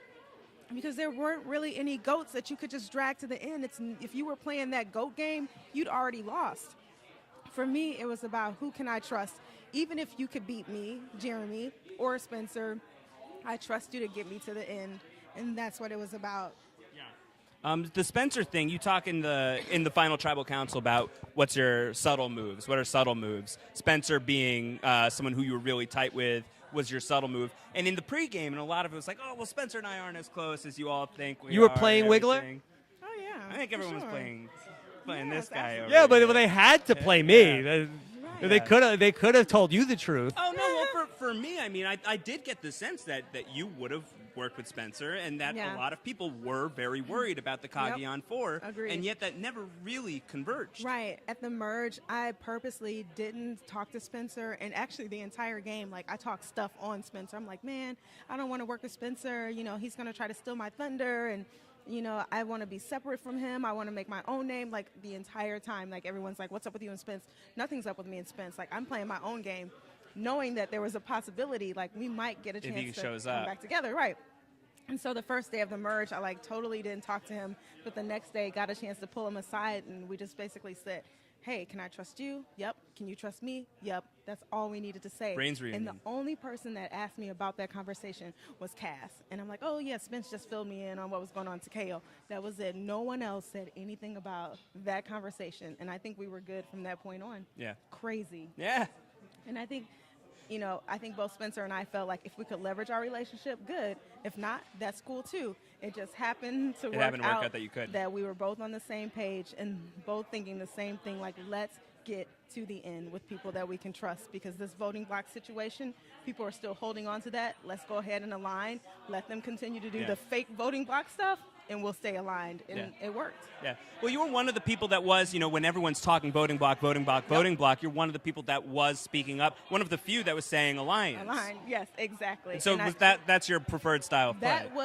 That was my strategy for this particular season. It's not my preferred style of play. Yeah. I just thought that in a voting block season, which, like, when you have gamers, you present them with the right option, they're going to go with you. Tomorrow, present them with another option that works for them, they're going to go with this other person. Yeah. So, like, I knew that gamers would just be really flexible. So I thought in all of this flexibility, like, if I was solid, then that was the strategy for this particular style of gameplay. Got it. So was voting block more of a red herring for people? I think so. It was for me. Like, I think Decoy. I think some people Decoy really blocks. bought into it. But here's how you counteract the voting block. Like, okay, and this is how it works, honestly. When you have a voting block situation, you're in maybe 2 or 3 groups, okay? When someone says, let's take out, let's say, Joe, your first thought process is, okay, if I take out Joe, who's in this voting block, oh, I still have these 2 over here. Good, done. Let's take them out. So every time someone throws out a name, your first assessment is, how does this impact my voting block, and do I have any more options? So for me, if you're the loyal person that people can count on and they say, what about Tasha? Your first thought is, oh, crap, no, she's someone I know who's always going to vote with me, who I can trust, who always has my back. Nope, not her. Yeah. Who else? You know, so, like, that was my theory in a voting block situation, be that solid person who is, like, inexpendable to a number of people, and you're good. Interesting. Well, no, that's something that Steven in the People blogs was writing about a lot. Was like something that Tasha would do is like she'll check in with you, she'll lock in. Every day, which is That's something I didn't do my first chance. And I decided to do this time, and it just happened to work out and counteract what was going on, which is the voting block situation. Nice. Crazy. Cool. Is there anybody in the final 10 or in the final jury that you felt like you were disappointed you didn't get their vote? Like somebody you felt like, I thought I had that person's vote. I was a little bummed out that they decided to go with Jeremy. No, like, not at all. Like, Jeremy, like, you got the pregnant wife and, you know, the great story. And he's just all around a great guy. So I would have given him my vote had I been on the jury. So Why didn't you say at the final tribal council that you were pregnant? Oh, God. because then at the finale, people would be like, why aren't you showing? Right. So I couldn't use that. Yeah. Well, it's after the fact. You could have lied about it. It's like, I got you. He's adopted. I put him up for adoption. Yeah. He's gone. Right. Unbelievable. Yeah. Well, Tasha, that I'm sure we'll talk more about all this. Thank you so much for coming on with us, and congratulations again. Yes. Going all the way, 100%. all the way to Absolutely. the finals, something I would know nothing about. So, congratulations, Tasha. Almost. Thank you. I appreciate Almost. that. All right. All Good right. stuff, Tasha. All right. Yay, we did it. All right, all right. We got to start to wind this. All right, yeah, wrap, this thing is starting to wrap wrap. this up. Wiggler, we did it. We did it. We We did it together. We made it to the final two. Yes, Brochacha, we made it. We're here. What an I mean, we honestly kind of are. Yeah, I know. Steve It's- Helling's still going. Yeah, Steve Helling's Yeah, still but going. other than that, but it's- people are like giving we us cleared the room. Wrap it up sign. Okay. Okay. So, any final thoughts about all this? You know what? We're going to have final thoughts. You and I, we're going to get together tomorrow. I'm going to come to the studio. We'll talk about everything in more Voicemails, detail. We've got feedback. voicemails and feedback. Put You a guys- bow on this whole thing. Yeah, unfortunately not Jeremy's yellow bow tie from the last San Juan season. del Sur finale. All right, what a night! So exciting to go through all this with you. You knocked it out of the park on the know-it-alls. We didn't It was miss fun. a beat this season. It was good. It was fun. and it was so much fun to sit there. I don't know if you could tell. I was having the time of my life. Rob was on the edge I was of his giddy. seat. He I was giddy during the show. It was so much fun to sit there with Yeah, Josh. He was on the edge of his seat at one point. You're like, I feel like I'm at the Star Wars premiere. Yeah, like, this it felt was like a great. big movie It thing was- for you. it was so So I exciting. know that this was like a debate for you to whether or not to come out or not. If And I'm you really come- glad if you made- come to, Yeah. if you, as long as you keep coming, I'll keep coming out here. Right, yeah. Really? Every time? Yeah, All every right, cool. time. Lock Every it up. time. All right. Thanks so much, everybody who listened to this, watched the video. Certainly appreciate it. You have a hashtag Oh for my this? God, a hashtag. Does Periscope have a I hashtag don't or know. anything? Is anyone still watching this? Ask us that. Yeah, Periscope.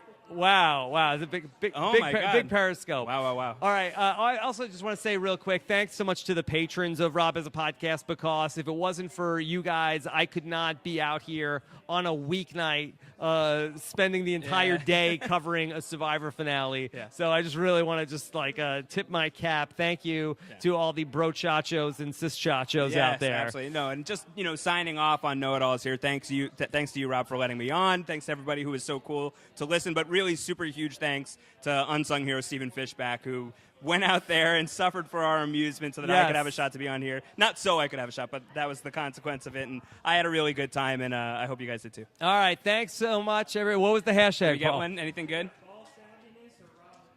Rob's Blazer. There you go. Yeah, There you hashtag go. Rob's Blazer because it's money. All it's right. good. It's really, really great.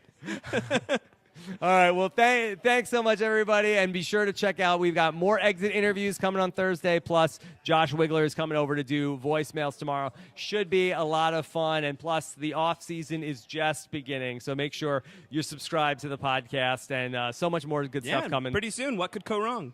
Yeah, what could go wrong? I apparently don't a know. ton. A lot could go Yeah, wrong. apparently a lot. All right, everybody.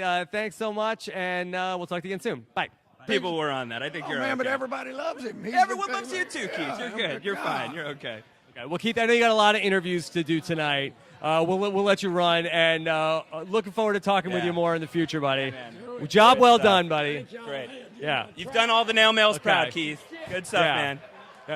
That was the All best right, there you moment go. ever. Yeah, there you go. There you go. What do you think of that? What do you think of that? That's great. That's Yeah. great. I love Keith. Keith he's hilarious in person. He's a beautiful man. Beautiful, All right. beautiful man. So another thing from tonight's episode, and really from the season as a whole, was Yeah. really the emergence of Kelly Wentworth. I felt Yeah. like she really came into her own. It really looked like coming down the stretch, she had a real shot to win this thing. Yeah.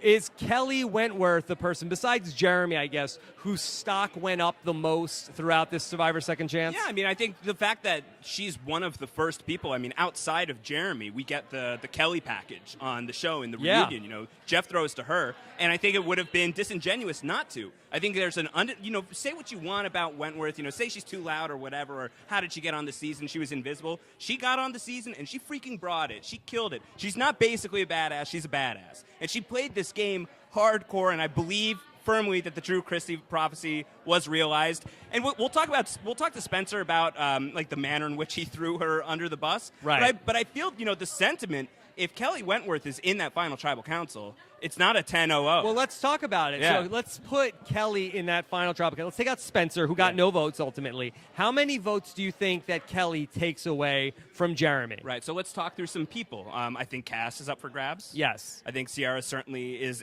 in there. I could see Abby in there. Okay, Who sure. else do you see is in there? All right, well, that's 3 now. Right. So we need well, to Spencer get... said he would lobby for her, so that's 4. Yeah, I don't know. How much of that was smoke and mirrors? How much of that was really an empty threat? So let's throw that in there just to make it interesting. interesting. Does Joe potentially go with? Possible. I mean, he they- seemed to be a little burned by Jeremy from when we did the exit interviews with him. And he voted for him? I think it's possible. It's a great question to ask Kelly when she comes through. Yeah. In terms of Jeremy's game and Jeremy's ultimate final tribal council performance, did you feel like that he was spectacular in the final tribal council, or did you feel like that Tasha and Spencer were underwhelming? I don't know if it was that they were It underwhelming. could be both, too. Yeah, I don't know that I would say it was a spectacular final tribal council. I don't think you're talking about it in league with like the Todd Herzog or Chris D moves. But I think it was good. He did everything he needed to do. He was consistent with himself. I think the way that he talked to Kimmy and about Kimmy was really smartly handled, I thought. Speaking of Kimmy, I thought that all of that was really great, and I thought that the way that he handled that, which was kind of one of the only bones of contention anybody had with him, was how he had acted that night at the final 6, and I think that he played that really well. And of course, there's the tear-jerking moment when he talks about Val and Val being pregnant. What do you think? Spectacular or good? I don't know. But I think that it was such a great matchup for him to go to the end with Spencer. And Spencer was right, that Spencer was the best person, I think, for Jeremy, because Spencer just keeps telling you, I've grown. I've grown. Or Spencer, you were arrogant. Well, no, I was arrogant. I'm no longer arrogant. I've grown. And he tells you, no, I'm different, I've changed. Yeah. And to see Spencer really talk about his emotions as opposed to seeing Jeremy's emotion, it was such a bad foil for Spencer. Yeah. Because Spencer is just like talking about his feelings as opposed to you're experiencing Jeremy's feelings. Absolutely. And Jeremy emotes. Yeah. Like he really does. Yeah, you said to me at one point, Rob turned to me during the finale and said something to the effect of, Jeremy should be an actor. He's on television, but he should stay on television. He could. I mean, just the way that he talks about He's things. got a big presence. Look, I don't know how he could do it at pretending to act. Right. But in oh terms, my gosh. Yes. The young Here he is. lad, Here he is. It's happening. How are you doing, buddy? What's up, man? How are you, dude? Come here. Get in here. Oh, Fantastic. I'm on top of the world. I'm doing so well. I'm worried about you. Are you like a depressed guy now? No. No, he's good. Do I sound depressed? No. You came off a little depressed to me during the show because you're like, I don't watch Survivor anymore. I feel like people are going to ask me questions about stuff, and now I feel like I'm afraid to ask you about things because I don't want to. I had a question for you. Are these interviews mandatory? I've got a flight like tomorrow morning. I might be late. Yeah, so. yeah. But you're doing okay? All right, yeah. Okay. I mean, of course, I'm bummed about losing, but I'm good. Overall, I'm good. Yeah. When did that final tribal council happens? Yeah. We find out that it's a 10-0. When did you start piecing together what had happened? How quickly? That I was losing 10-0. Yeah, or that, yeah. Oh, I mean, I thought there might be a shot at 1-2 votes somewhere, but I just, reading the room and everything, I figured I knew I wasn't winning. Yeah. From Final Tribal Council, I knew I wasn't winning. And I realized I wasn't getting votes kind of when I saw everyone, and, you can just kind of read the room. Let's walk it back a little bit to the final 7 and that vote from last week's episode. And we ended up seeing where you were sort of on the fence, and then you decided to go with the Tasha, Jeremy, and Kimmy side of things. I thought you were better off going the other way. Was that your decision, or was that Abby Maria deciding that she was out and then not giving you a play anymore? Oh, yeah, you were right. I should have gone that way. I mean, Abby did decide she was out. I didn't know, but I could have still voted Tasha out if I had voted that way, because in the tie vote, the revote, Tasha would have been voted out. In retrospect, yeah, of course. I should have definitely done that. I should have pushed to vote Jeremy out, actually. Yeah. At the time, I thought, okay, yes, if I'm sitting next to Abby and these people, my chance of winning is better. But my chance of getting to the final 3 is a lot worse. I envision it being the final 4. I'm with those guys, and if I lose the challenge, I'm not making it to the final 3. Yeah. So I thought I would take this devil instead of that devil. I would take this one that maybe I don't win, but I think I can probably get there. And it was the wrong choice. I thought it made sense at the time. How much did that come down to, how you viewed Jeremy's place in the game and his resume in the game versus Kelly's resume, who is obviously a very dangerous player? And I don't know if I buy how emphatically you sold it, but I definitely buy what you were selling at that Final 4 Tribal Council. If you take Kelly, it's going to be bad. It's going to be dangerous. Yeah, which was pure gameplay. Yeah. I mean, only gameplay. I have total respect for Kelly, and I have total respect for Jeremy. Yeah. And I think either would have beaten me in the final 3 if it had come down to it. But yeah, no, I think it was. I did see Jeremy as playing a better game. I think at that time, I thought Jeremy was just like played a great game, very dangerous guy. But I also thought I had played a good game. And when you see me talking to like Kelly Wentworth, like, by the way, I think I have a great chance to win. Like, that was not unsolicited. It was, we were talking through a lot of things, and in the same breath, I was saying Jeremy has a great chance to win. I really could see it going either way. I'm kind of nervous. So yeah, I thought I had a shot, and it turns out I didn't have a great shot. When that final 6 was going down, which was such a historic moment, Unreal. we were debating, is it the greatest tribal council of all time? Do you have a feeling on that? You were there with Tony for a lot of them too. Yeah, I don't think it's the greatest tribal council of all time. I think if you make me name a better one, it would be hard to. But I don't know. I mean, Let's not spend too much time on that. But get out the whiteboard and let's Yeah, get out we the- gotta draw let's- some stuff. Yeah, let's go. So in that moment, you're the one that has immunity there, and you start calling out, hey, you call out Kimmy. Was that an audible? Did Jeremy know you were going to do that? Did Tasha know you were going to do that? yeah, they knew. We all kind of talked about like, hey, I think we should make this point. And at the time, I realized, yeah, of course, if I don't say anything, if I just stick with those guys, we vote for, say, Kimmy or Wentworth or whoever, and we just stay quiet, let them do what they think they're doing, it probably works out because Jeremy can play his idol. Yeah. But from my perspective, I wanted any idols that were around to be flushed out. So in my mind, the best case scenario, we vote for Wentworth, they vote for Jeremy. Any idols that are possessed by those two people will be played, and I have immunity. So I thought it was a good scenario. Did you know that they were in the game, that the 2 idols were out there? I didn't know. Yeah. I mean, I was definitely afraid of it. Yeah. And when I'm talking to Jeremy saying she doesn't have an idol, I want Jeremy to think I think that. Yeah. I definitely think there's a possibility she has an idol. I was really wrong about a lot of things. So I think I could have played that better. I should have been honestly going with that group at that time. I should have just let them blindside Jeremy. Right. But yeah. Did you think about Jeremy in the game in those terms? It's like, because in his first season, everybody was afraid of Jeremy, but this season it seemed like nobody, and I'm not just picking on you, it seemed like nobody was really afraid, and is that just a testament to what Jeremy is doing? I mean, I was afraid of him. I guess it's a testament to what he was doing that he made me not nearly as afraid as I should have been. I should have been way more afraid. Like, I let him get to the Final Four. I thought, if he loses this challenge, I can vote him out. I let him get way too close. I decided to vote out a lot of other people instead of him. Those were all mistakes. He played an awesome game. He outplayed me. I mean, his last moment at Tribal Council, talking about his coming baby boy. I mean, at that point, it's like, drop the mic. Yeah. But my point is, like, even if he didn't say that, Jeremy's beating me. He You played think an so? awesome game. Yeah. Yeah, I think so. I mean, he played an awesome game. I underestimated him. I overestimated myself. How about developing the relationship with him back on Bion when you first linked up? Yeah. How did that develop? How did you guys bond? And was it really on the strength of that you guys were carrying forward? Yeah, I mean, the strength of that, I think, allowed the strategic conversations that ultimately did carry forward. So I guess indirectly, like, the bond had a big role. When I got to Bion, it was very much just like I was very clearly on the outs. Like, I went up to Jeremy, I went up to Steven, I said, hey, like, I just want to play with this team, whatever I can do. Steven says, I think you might be okay for a vote, maybe even 2. Jeremy says, yeah, I think it'll work out as long as you're willing to vote Wigglesworth. No one was really giving me anything. No one came to me and said, hey, let's work this out. Let's bring you in.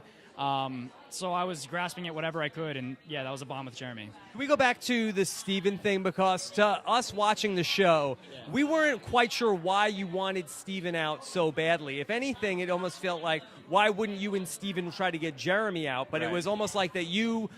Coming to you live from CBS Television Studio City? Yeah, I think City in something like Hollywood. How's it going? Universe. It is Survivor Know-It-Alls. Yes, that's right. Here we are. I'm Rob Cisternino here with Josh Wigler. Oh, my God, Rob. Your blazer is fantastic, let me just say. For the people who are only listening to this, really go to the video because this blazer is the bomb. All right. Well, here we are. Josh and I had so much fun tonight. We were live at the Survivor This is a finale. good suggestion. I'm really glad that I got you out here. It's really good. Right? It's a really good suggestion. We are live here, or we're recording this. We are on Periscope. Say hi to everybody on Periscope. Hi, everybody on Periscope. We've got Paul behind the scenes. Paul, what are people saying on Periscope? Hi. Okay, Hi, good. hi, It's working. I'm back. It's Hi. working. All right. So Hi, here's hi, what we're hi, going to hey. do. So we are going to be talking Yes. intermittently, and then we're going to be joined by people coming through. Yeah, the final people- six are in the room or are rolling into the room. We will be talking to them as they So cycle through. you and I are going to be talking, but our Yeah. conversation is probably going to be interrupted a A number lot, of times yeah, sure. along the way. Yeah, it's gonna be an active Let's situation. just A start dynamic with, structure. Let's start with the headlines. Yeah. Jeremy wins Yeah. 10-0. Huge night for Jeremy. Biggest vote margin of victory Ever. He beats Earl. He beats Cochran. Yeah. Anybody else in that mix? No, I mean those are the 900s. He's a 1000. That's insane. That's crazy. And that's it's the biggest jury we've ever had in Survivor history. And this is what we end up with is a clean sweep of that jury on this season. That's really remarkable. So a huge night for Jeremy. We'll be hearing from him in a little bit. But Josh, I think that the bigger headline as a Survivor fan and a person who has tracked the evolution of strategy, the final 6 vote tonight in the Survivor Cambodia finale was potentially, and I don't know if I'm being hyperbolic right now, the greatest tribal council of all time. Wow. We're going to need to take a minute. We need to step back from it and see what it looks like, but I think it is 1,000% in the conversation. I think that there's an argument for it's the most strategically interesting tribal council of all time, and it did blow your mind. There was smoke coming out of the ears of just about everybody in the room. I don't know about you guys at home, but I do think that people in the room needed Jeff Probst to come out with that diagram. It was amazing. I hope that Jeff comes through here because he was like John Madden. It was amazing. It was awesome. I don't know what that is. It was fantastic. Yeah. And I really feel like why I think that was so amazing and maybe might be the greatest tribal council of all time is because if just the one thing happened, if just 2 people played idols against each other, then it was a 0-0 vote. Yeah. We'd say, wow, that might be the greatest tribal council of all time. But then on top of that, rocks. We went to not even a rock draw, what would have been The a threat rock of draw, rocks, yeah. the threat of a rock draw. But because of the idols, we couldn't have the rock draw, and we had sort of like I don't know what you would call it, where just this compromise which had to be worked out. Yeah, that my man It was Keith like a Nail prisoner's dilemma. Almost fell on the sword, which would have been like the classic nail mail move. But the fact that he was willing to do it, that's why Keith Nail has fans. Strategically, not the thing to do, but it was such a good moment, and it was so tense, and it was the first time in a long while, if really the first time this season, we saw Jeremy really turned up. He was worked up. He was pissed. Yeah. And he was angry with Kimmy, and you could see the smoke coming out of his ears. So it was emotional. It was, it was a betrayal in the family, which was, Kimmy's big thing in the early days of Bion. Don't go against the family. And so for her demise to go out in that way was freaking epic. It was epic. Yeah, that moment was just so incredible, and you saw the real emotion coming from Jeremy. I think we might got a guy. Yeah, there's. We would All right, like well, this guy. Here he is. Yes, absolutely. Keith, Here's how the you big doing, part of man? this. Good Come to on, see you, come buddy. on in. Come on. How are things going? Here, let's move it.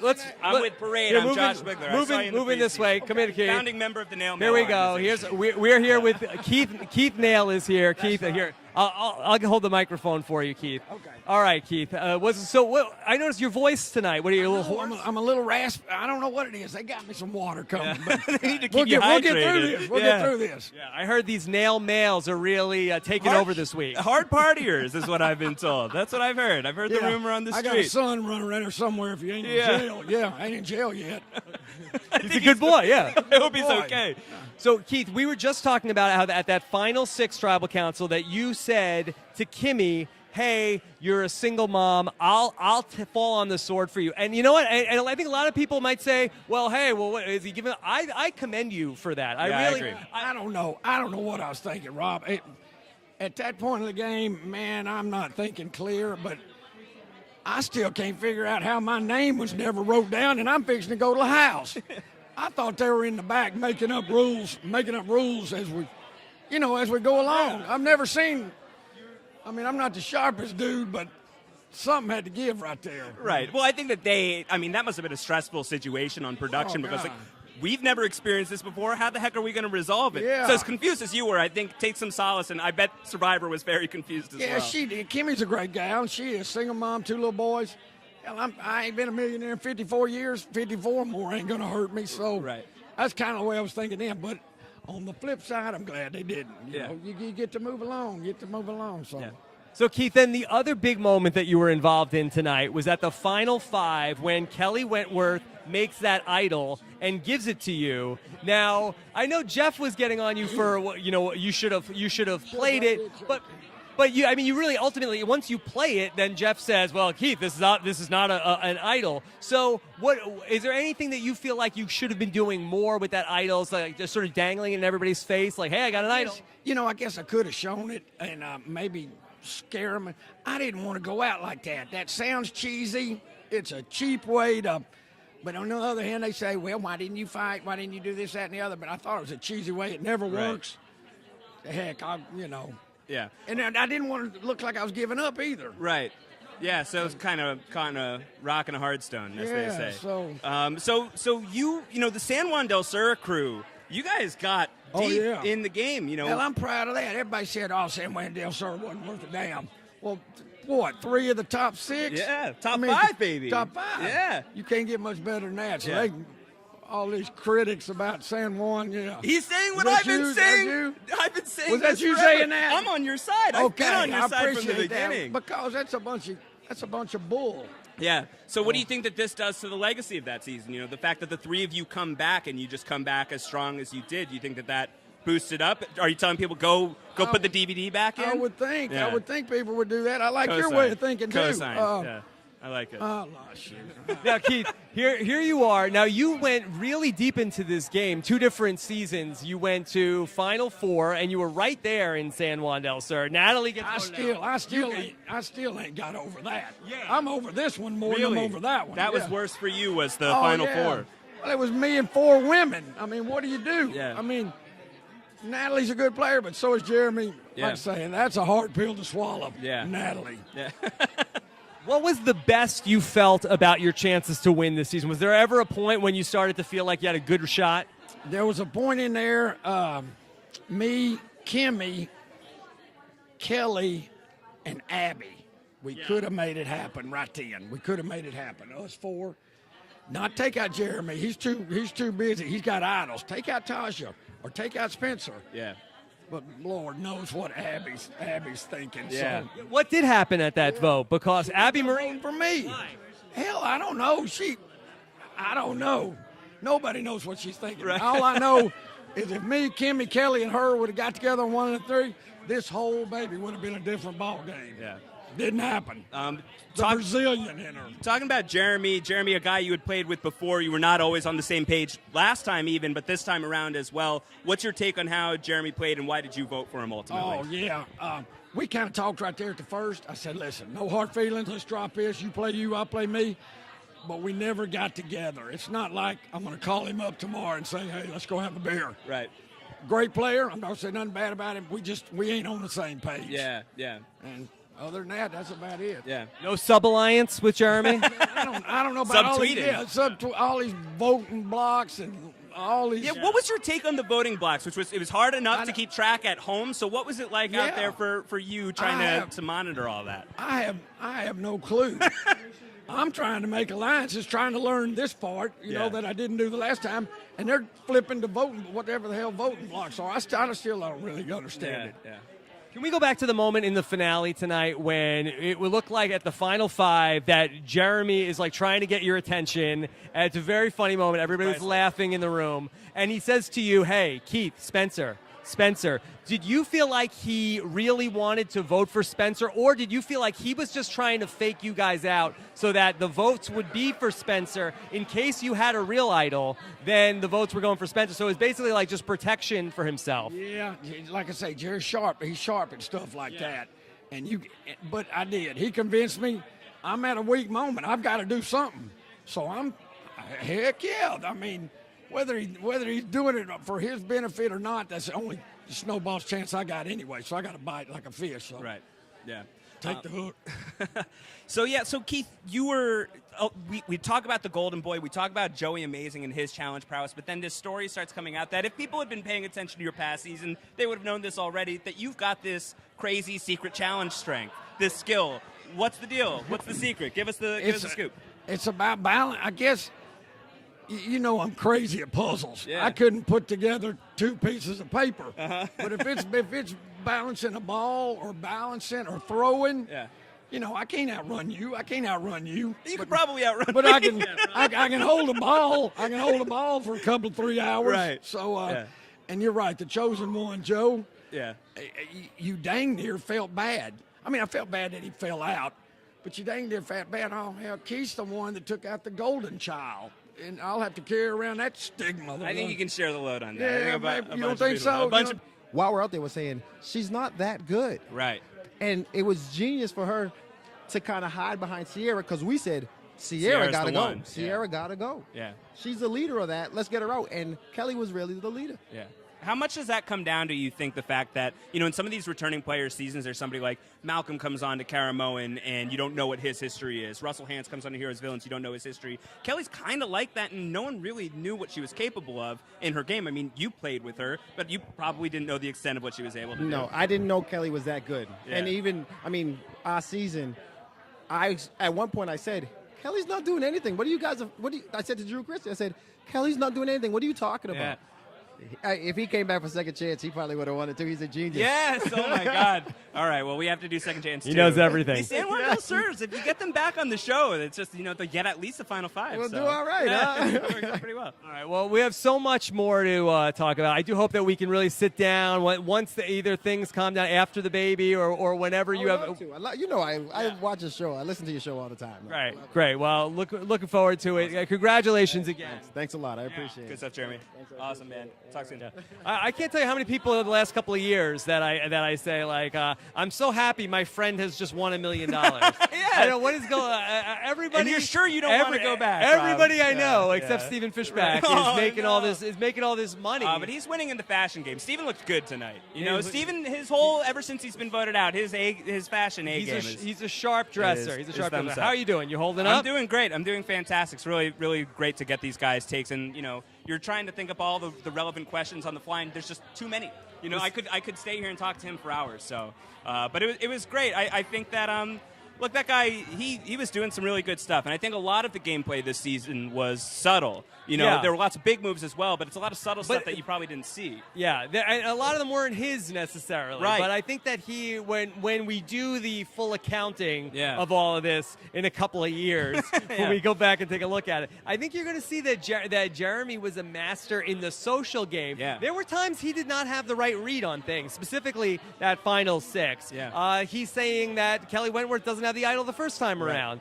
We should put the votes on her when Right. Savage goes home. Like, there were times where he's not omnipresent. He's Yeah. not one of these players where he knew everything that was going on. Yeah, well, But- I think to, you know, kind of carry the token jeans metaphor a little bit more and talking about him and Spencer as a JT Steven, you know, there's that thought about JT. It was like, did he need Steven to help him get those reads right? You know, how much was Spencer, you know, pivotal to Jeremy's game this time in sort of that same way? Yeah.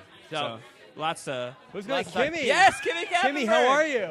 Awesome. Congratulations, Good Kimmy. stuff. Hi, Kimmy. How are you Get doing? in, get in here. Yes, nice to see you. Kimmy, what a exciting night for you. Yes, it's very, very exciting. A lot of ups and downs. Yeah. But Kimmy, a lot of us were saying we were waiting for you to make your big move in the game, and then here it was tonight. In the front-loaded finale, yeah.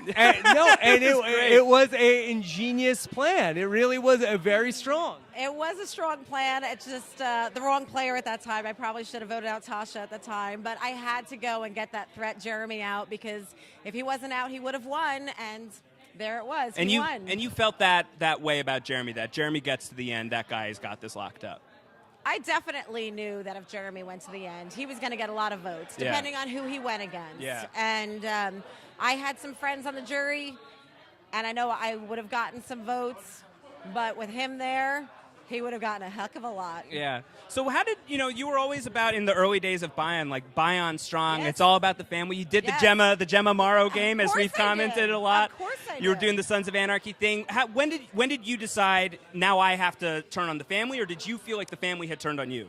Oh, no, the family didn't turn on me. Now it was time for me to take care of my family, Right. my blood. Yeah. And blood always wins, no matter what the brotherhood bond is. Yeah. And I'm a firm believer in the brotherhood bonds. Yeah. But at some point, my blood has to come first. And I wasn't going to make a mistake like Colby Donaldson did and give away $1 million. Yeah. And I really needed to, and I love and adore Jeremy. I really did. It was so hard for me. I was so conflicted. Like when I was writing his name down, I mean, like I was just sick to my stomach because I was so close to him. But him going to the end wasn't going to get me close to the $1 million. Right. And then when Keith says, like, you know what, that Kimmy, she's a single mom. Yeah. Okay, I'll fall on the sword. And then was it like, oh my God, I can't believe this is happening? And then Kelly like rips it from you. No, she didn't rip it from me. It was, I wanted to be there, but the fact of the matter is, at that point, number one, I made the decision. I had to deal with the consequence. And as much as my emotion was like, yes, I want to stay, the reality of it is, whoever, if I had stayed or Keith had stayed, the next day, the other one of us would have been gone. Yeah. So, it didn't really matter. And it wasn't Keith's cross to bear.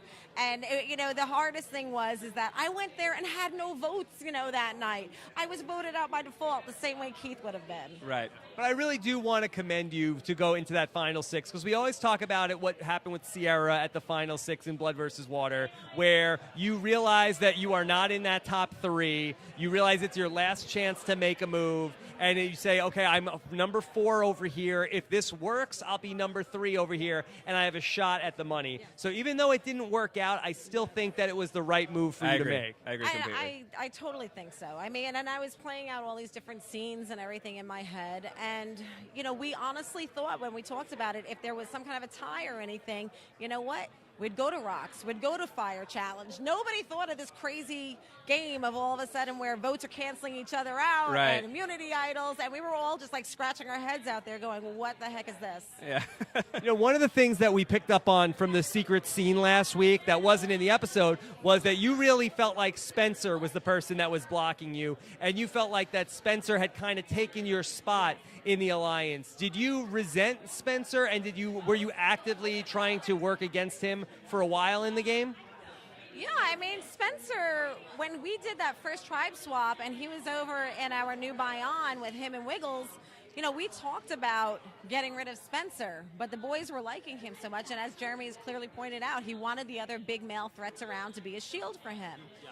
Well, part of my planning was we loved Cass. So Cass had always wanted to vote out Spencer. So it's like, here you go. We Serve give you him this up. Yeah, gift right. of Spencer. This is what I do. I'm offering you this. Yeah. You get that satisfaction. And then when she had the chance, she blew it. So it was like, it was your vote that kept this guy in the game. What the heck is that about? Right. You have any thoughts on Clamgate? On Clamgate, yes. People want to know about Clamgate. I think people really what want to was know Monica about Clamgate. doing? Yeah. Oh, my God. If I had to hear her one more time over like a 6-hour course of the day say, Kimmy, we're taking all the clams out of the ocean. There's going to be none left. I'm like, yes, I am single-handedly overfishing this population. I was just like, oh, my gosh. The problem is, when you first go out there, you walk around and you walk out into the water 20 feet. Well, guess what? There's this beautiful array of snails and clams. Well, you take them.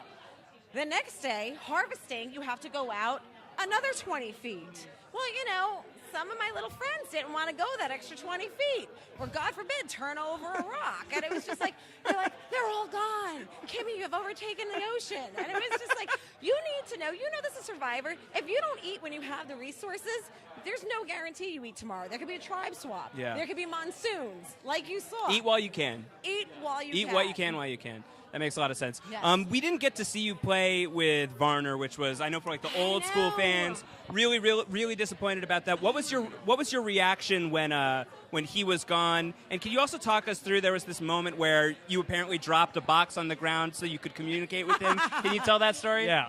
Okay, and this is funny because there was some miscommunication about the whole drop box with Varner. First of all, I would have loved to have played with Varner because, well, you know what? I didn't even play with him, and I still beat him this season. Yeah, Yay me! you And did that it. was, that was one of my milestones I Right. wanted to accomplish. Yep. But when we were going and we separated our tribes, I went and I dropped, and I was like, okay, now Tasha and Savage were on his team, on his tribe. And I was like, Bion strong, just like Savage. We were all like, it's all about the family. So I dropped it down the box, and I'm like, go with Savage. Go with Tasha.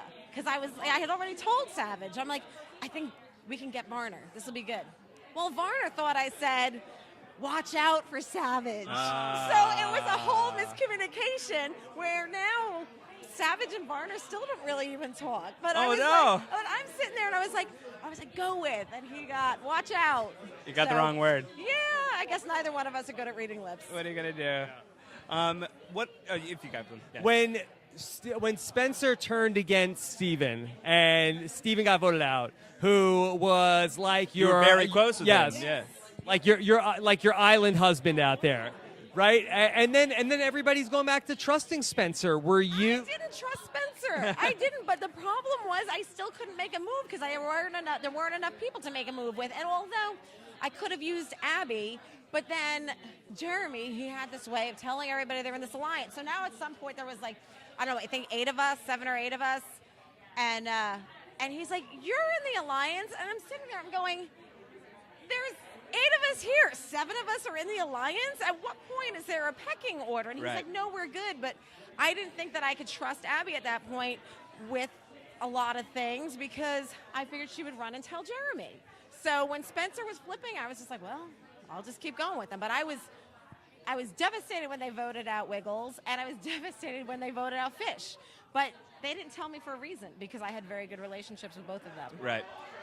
If people who follow you on social media know that you've been wanted to get rid of Steven to get closer to Jeremy, and then ultimately Kimmy to get closer with Jeremy and Tasha. So what was it that in terms of Steven, and then was it just to get with Jeremy and Tasha? That was your ultimate final 3? No, definitely not. It was no part of voting Steven out was, okay, I really want to get close to Jeremy and Steven stopping me from doing that. He's the guy that ended up being the path I thought was the safest to the final 3. But when I voted Steven out, it was because I wanted to make a move with this other group, with Keith, with Wentworth, with Abby. I wanted to go that route. Show them that you were flexible with those people. Right, and I wanted to sort of like take some power away from this group because Steven really was at the core of it. Steven and Jeremy and Tasha were at the core of that group. I was on the outside. They were giving me the marching orders. I wanted to like move from the bottom to the top somehow. I decided I want to go against that group, and then we kind of debated who should it be, who should we vote out. And Steven, like kind of the tiebreaker, was he had this advantage. And at the time, I didn't know he was going to play the advantage. That happened in the last minute. So I thought, okay, after I turn on these guys, the advantage could definitely be used against me. Probably want to get that out now while they don't see it coming, and then we can take Jeremy out after, if we choose to. And it was never anything like, I never had any ill will against Steven. Like, I watched Know-It-Alls. You guys were talking about like a grudge against Steven, like really hating Steven. That was like 0% of the reason that I voted Steven out. Like, I had nothing against Steven. Yeah. So in terms of you're saying that you are worried about idols, you want to get rid of people that have an advantage. How much of it is that Tony is in your mind? Oh my God. And just burn? And also you're making moves like Tony and making a flip at 9 and considering a flip at 7. Like, how much was Tony playing with Tony and coming out of that traumatic experience a factor in this game? Traumatic's the word. Yeah. I maybe subconsciously it was. I don't think I was going in there intending on playing like Tony Vlachos. I don't think I'm capable of anything remotely close to that. But yeah, like I guess the major difference I would point to is Tony did all those things from a position of power. He came in, he had good allies. He had Wu, who was loyal to him. Trisha was loyal to him, and he was, making these crazy moves. I felt like I almost had to do that in order to stay afloat. I felt like, I saw this core group. There was this core group of Bions. I got to the merge. There were like 4 Takeos left, and I saw Jeremy, Tasha, Kimmy, Savage, Joe. They were all so tight. And in order to infiltrate that, in order to get myself further and not just be picked off, 6, 7, 8, I felt like I really had to play a different game. I had to flip. I had to make relationships on both sides of the aisle and then whittle down each side of the aisle so that I could get further. I certainly made mistakes and should have zigged where I zagged many times, but that was sort of the rationale for that kind of game. You were, a split second away from getting the advantage that Steven ends up getting. How would you have played that, knowing what you know about it? How do you think that thing should be played? I think at the time I probably would have done what he did, which was try to hang on to it, which I think is a little bit of a mistake. Yes. I think knowing what I know now, if I go back in time and I get the advantage, I want to play it immediately. You go get it, you play it immediately. Just burn it. burn it. I mean, there's a debate where people kind of have this perception that, oh, if you go for the advantage, you look sneaky. You look like you're going to get the advantage and like you're out for yourself. I think what people underestimate is that when we were all out there, all these players, everyone was pretty much on the same page of we are all out for ourselves. Like that's what originated the whole voting block discussion is no one trusted any, like people could talk about alliances all they wanted. The alliance that ended up going to the end, even that was not rock solid. You know, Jeremy was telling people to vote for me. Like, there was no one believed that anyone was going to sacrifice themselves or their shot at winning for anyone else. Okay. I know you got to run. It's a long night. All right. Survivor a third time, is that in the cards for you, or are you done now? Done. What? No. I'm done. Yeah. What does that come down to? Is it you feel like you've gone as far as you've gone? Cut and dry, like if I went back, it would be to try and win. It would be like this egoic need to try and win. And I just feel like it's more productive for me to focus on my life. Like you feel this way too, right? Like you like your life, you want to focus on your life, and you feel like Survivor would be fun. But ultimately, like that prize of winning, I don't think is worth doing it again. I don't. I think like I'll find more fulfillment from winning in life than winning in Survivor. Hell yeah, man. All right, well, I've wanted to tell you this for a long time. I love you, man. I'm so happy. I'm so happy you're here, Mr. Survivor. Yeah. I appreciate it. Looking forward to talking to you We more. got a lot of love for you, buddy. Are you looking forward to being done talking about this season, or are you looking? No. I'll talk about the season. I'm still. I mean, I can't wait to just like watch Survivor and be on the sidelines like before the good old days. I can't wait. The Gilmore Girls podcast is coming. It's happening. Angie Const and I will get into all of Gilmore Girls. All right. Yes. Tune in to postshowrecaps.com. Make it happen. All right. All right. Take care, buddy. We'll see you later. Okay. All right, Spencer. All right, there you have it. The young lad. What are people like that on Periscope? People like that. It was good. Thumbs up. We're doing good. Oh my God, I love that guy. I love everybody. I need some water. I have a lot of love right now. I need some water. We got so much. Yeah, so much going on. Lots going on. We're only into 2 right now. So lots going on. Lots going on there. No third time for Spencer. It was a hard done. No more. No mas. How do you feel about that? He'll be back. He'll be back. He'll be back. They'll come after him at the very least, obviously. Survivor is like a, crazy night out bender. And then you wake up the next morning. This is like the finale. Right. And you're like, I'm never doing that again. Yeah. And then, time goes by and it's like, hey, want to go out? Yeah. Like, we're hitting blah, blah, blah. Like, why not? Right. And then you wake up. It's like the end of The Hangover. Man, don't spoil it. I haven't seen it. This is like going through the camera, and it's like, boy, we had all this fun times. Lots of picks. Yeah. Picks that we don't talk about. Yeah. All right. Well, very, very interesting stuff from. What was your biggest takeaway from Spencer's view? I mean, Spencer, I think, has seemingly come around to the side of I shouldn't have gone this way. This was the wrong way to go.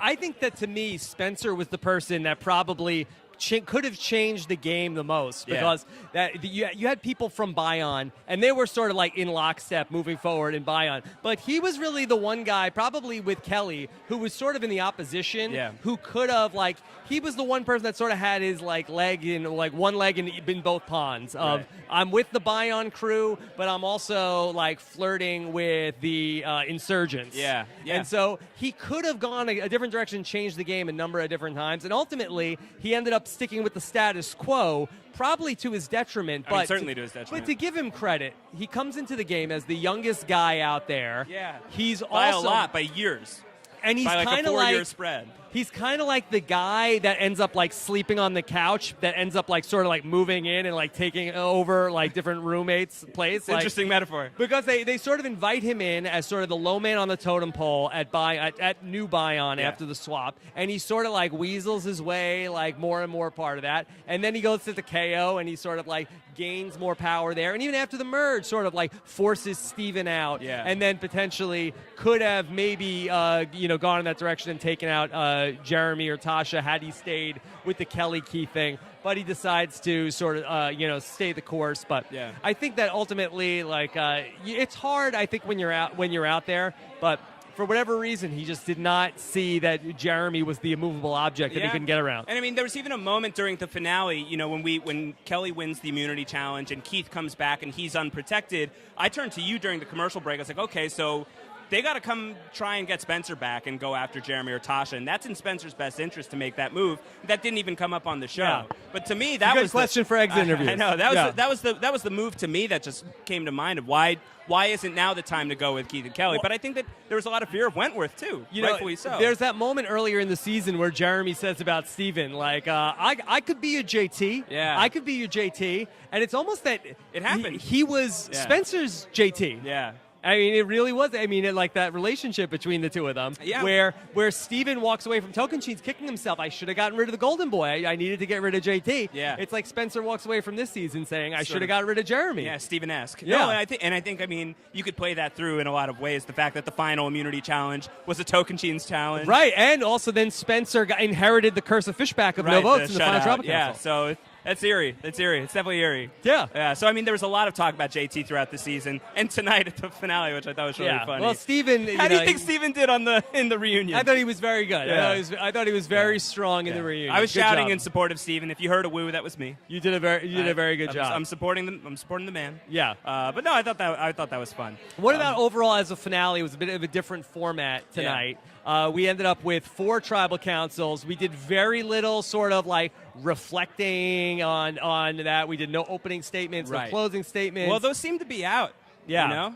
Those seem to be gone. I thought that the finale was action-packed. I have no great. complaints about the finale. Like we have watched 31 Survivor finales. Yeah. There have been some boring ass Yeah. Survivor finales. This was not one of them. This was not one of them. Even the 2 votes that were anticlimactic. No, I thought that or could have been anticlimactic at 5 and 4. There was a lot of drama there. Yeah, they were after that final 6 tribal, which is a tough act to follow. But I mean, with Worlds Apart, with other seasons we've seen recently, these finales have a lot of action-packed. There's lots of challenge things going on. There's like the challenge for the advantage that's happening. Right. And this, for me, Forget that. Yeah, this was cool. You don't need that. I would have also liked to have had like the isolated week to unpack what happened at Final 6. I know.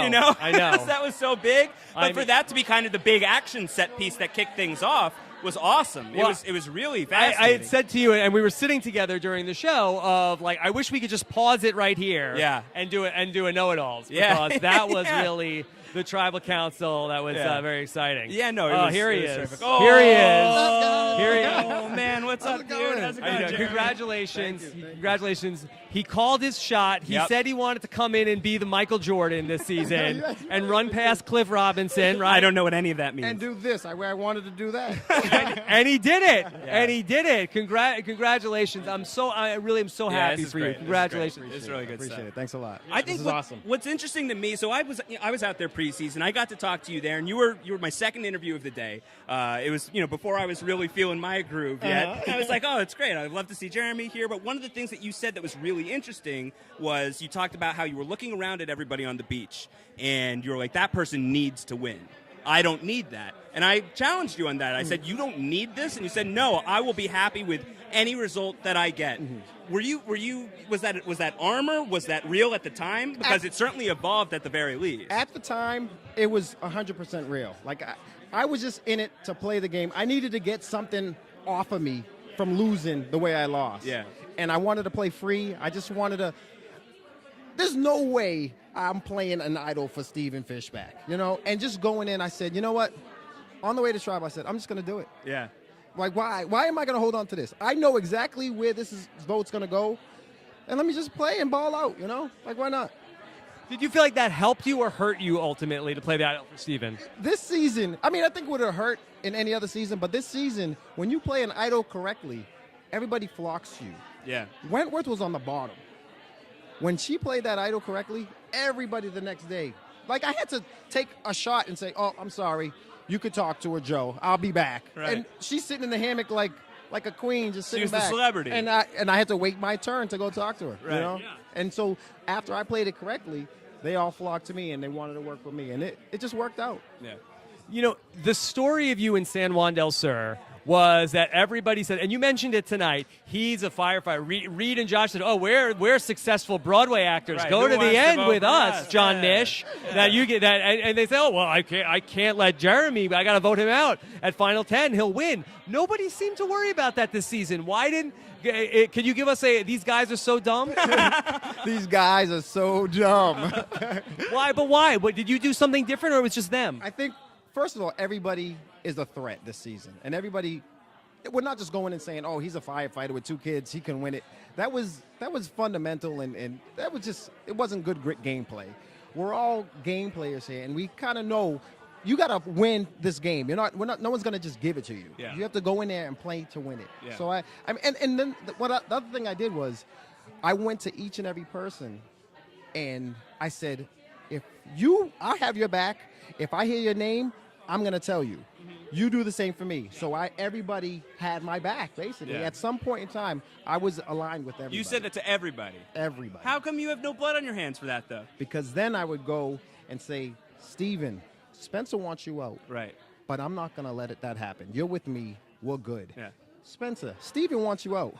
It's not going to happen. I'm with you. So they don't want to talk to each other, but they'll talk to me. And it was crazy. At one point, I think it was Cass said, everybody's with Jeremy, and no one's talking with each other. Yeah. All they needed to do was talk with each other, and it would have ruined my game. Yeah.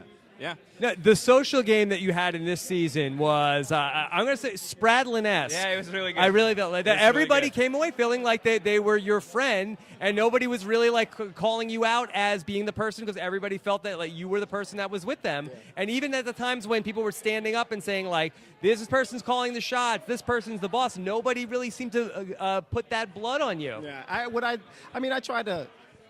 I went in thinking, I want, say Keith. Keith is after me. I want Keith out. But who do you want out? Who do you want out? Yeah. And I'm with you guys first. So if we can get a decision, I'm going with it. And I would just make it step by step every time. Yeah.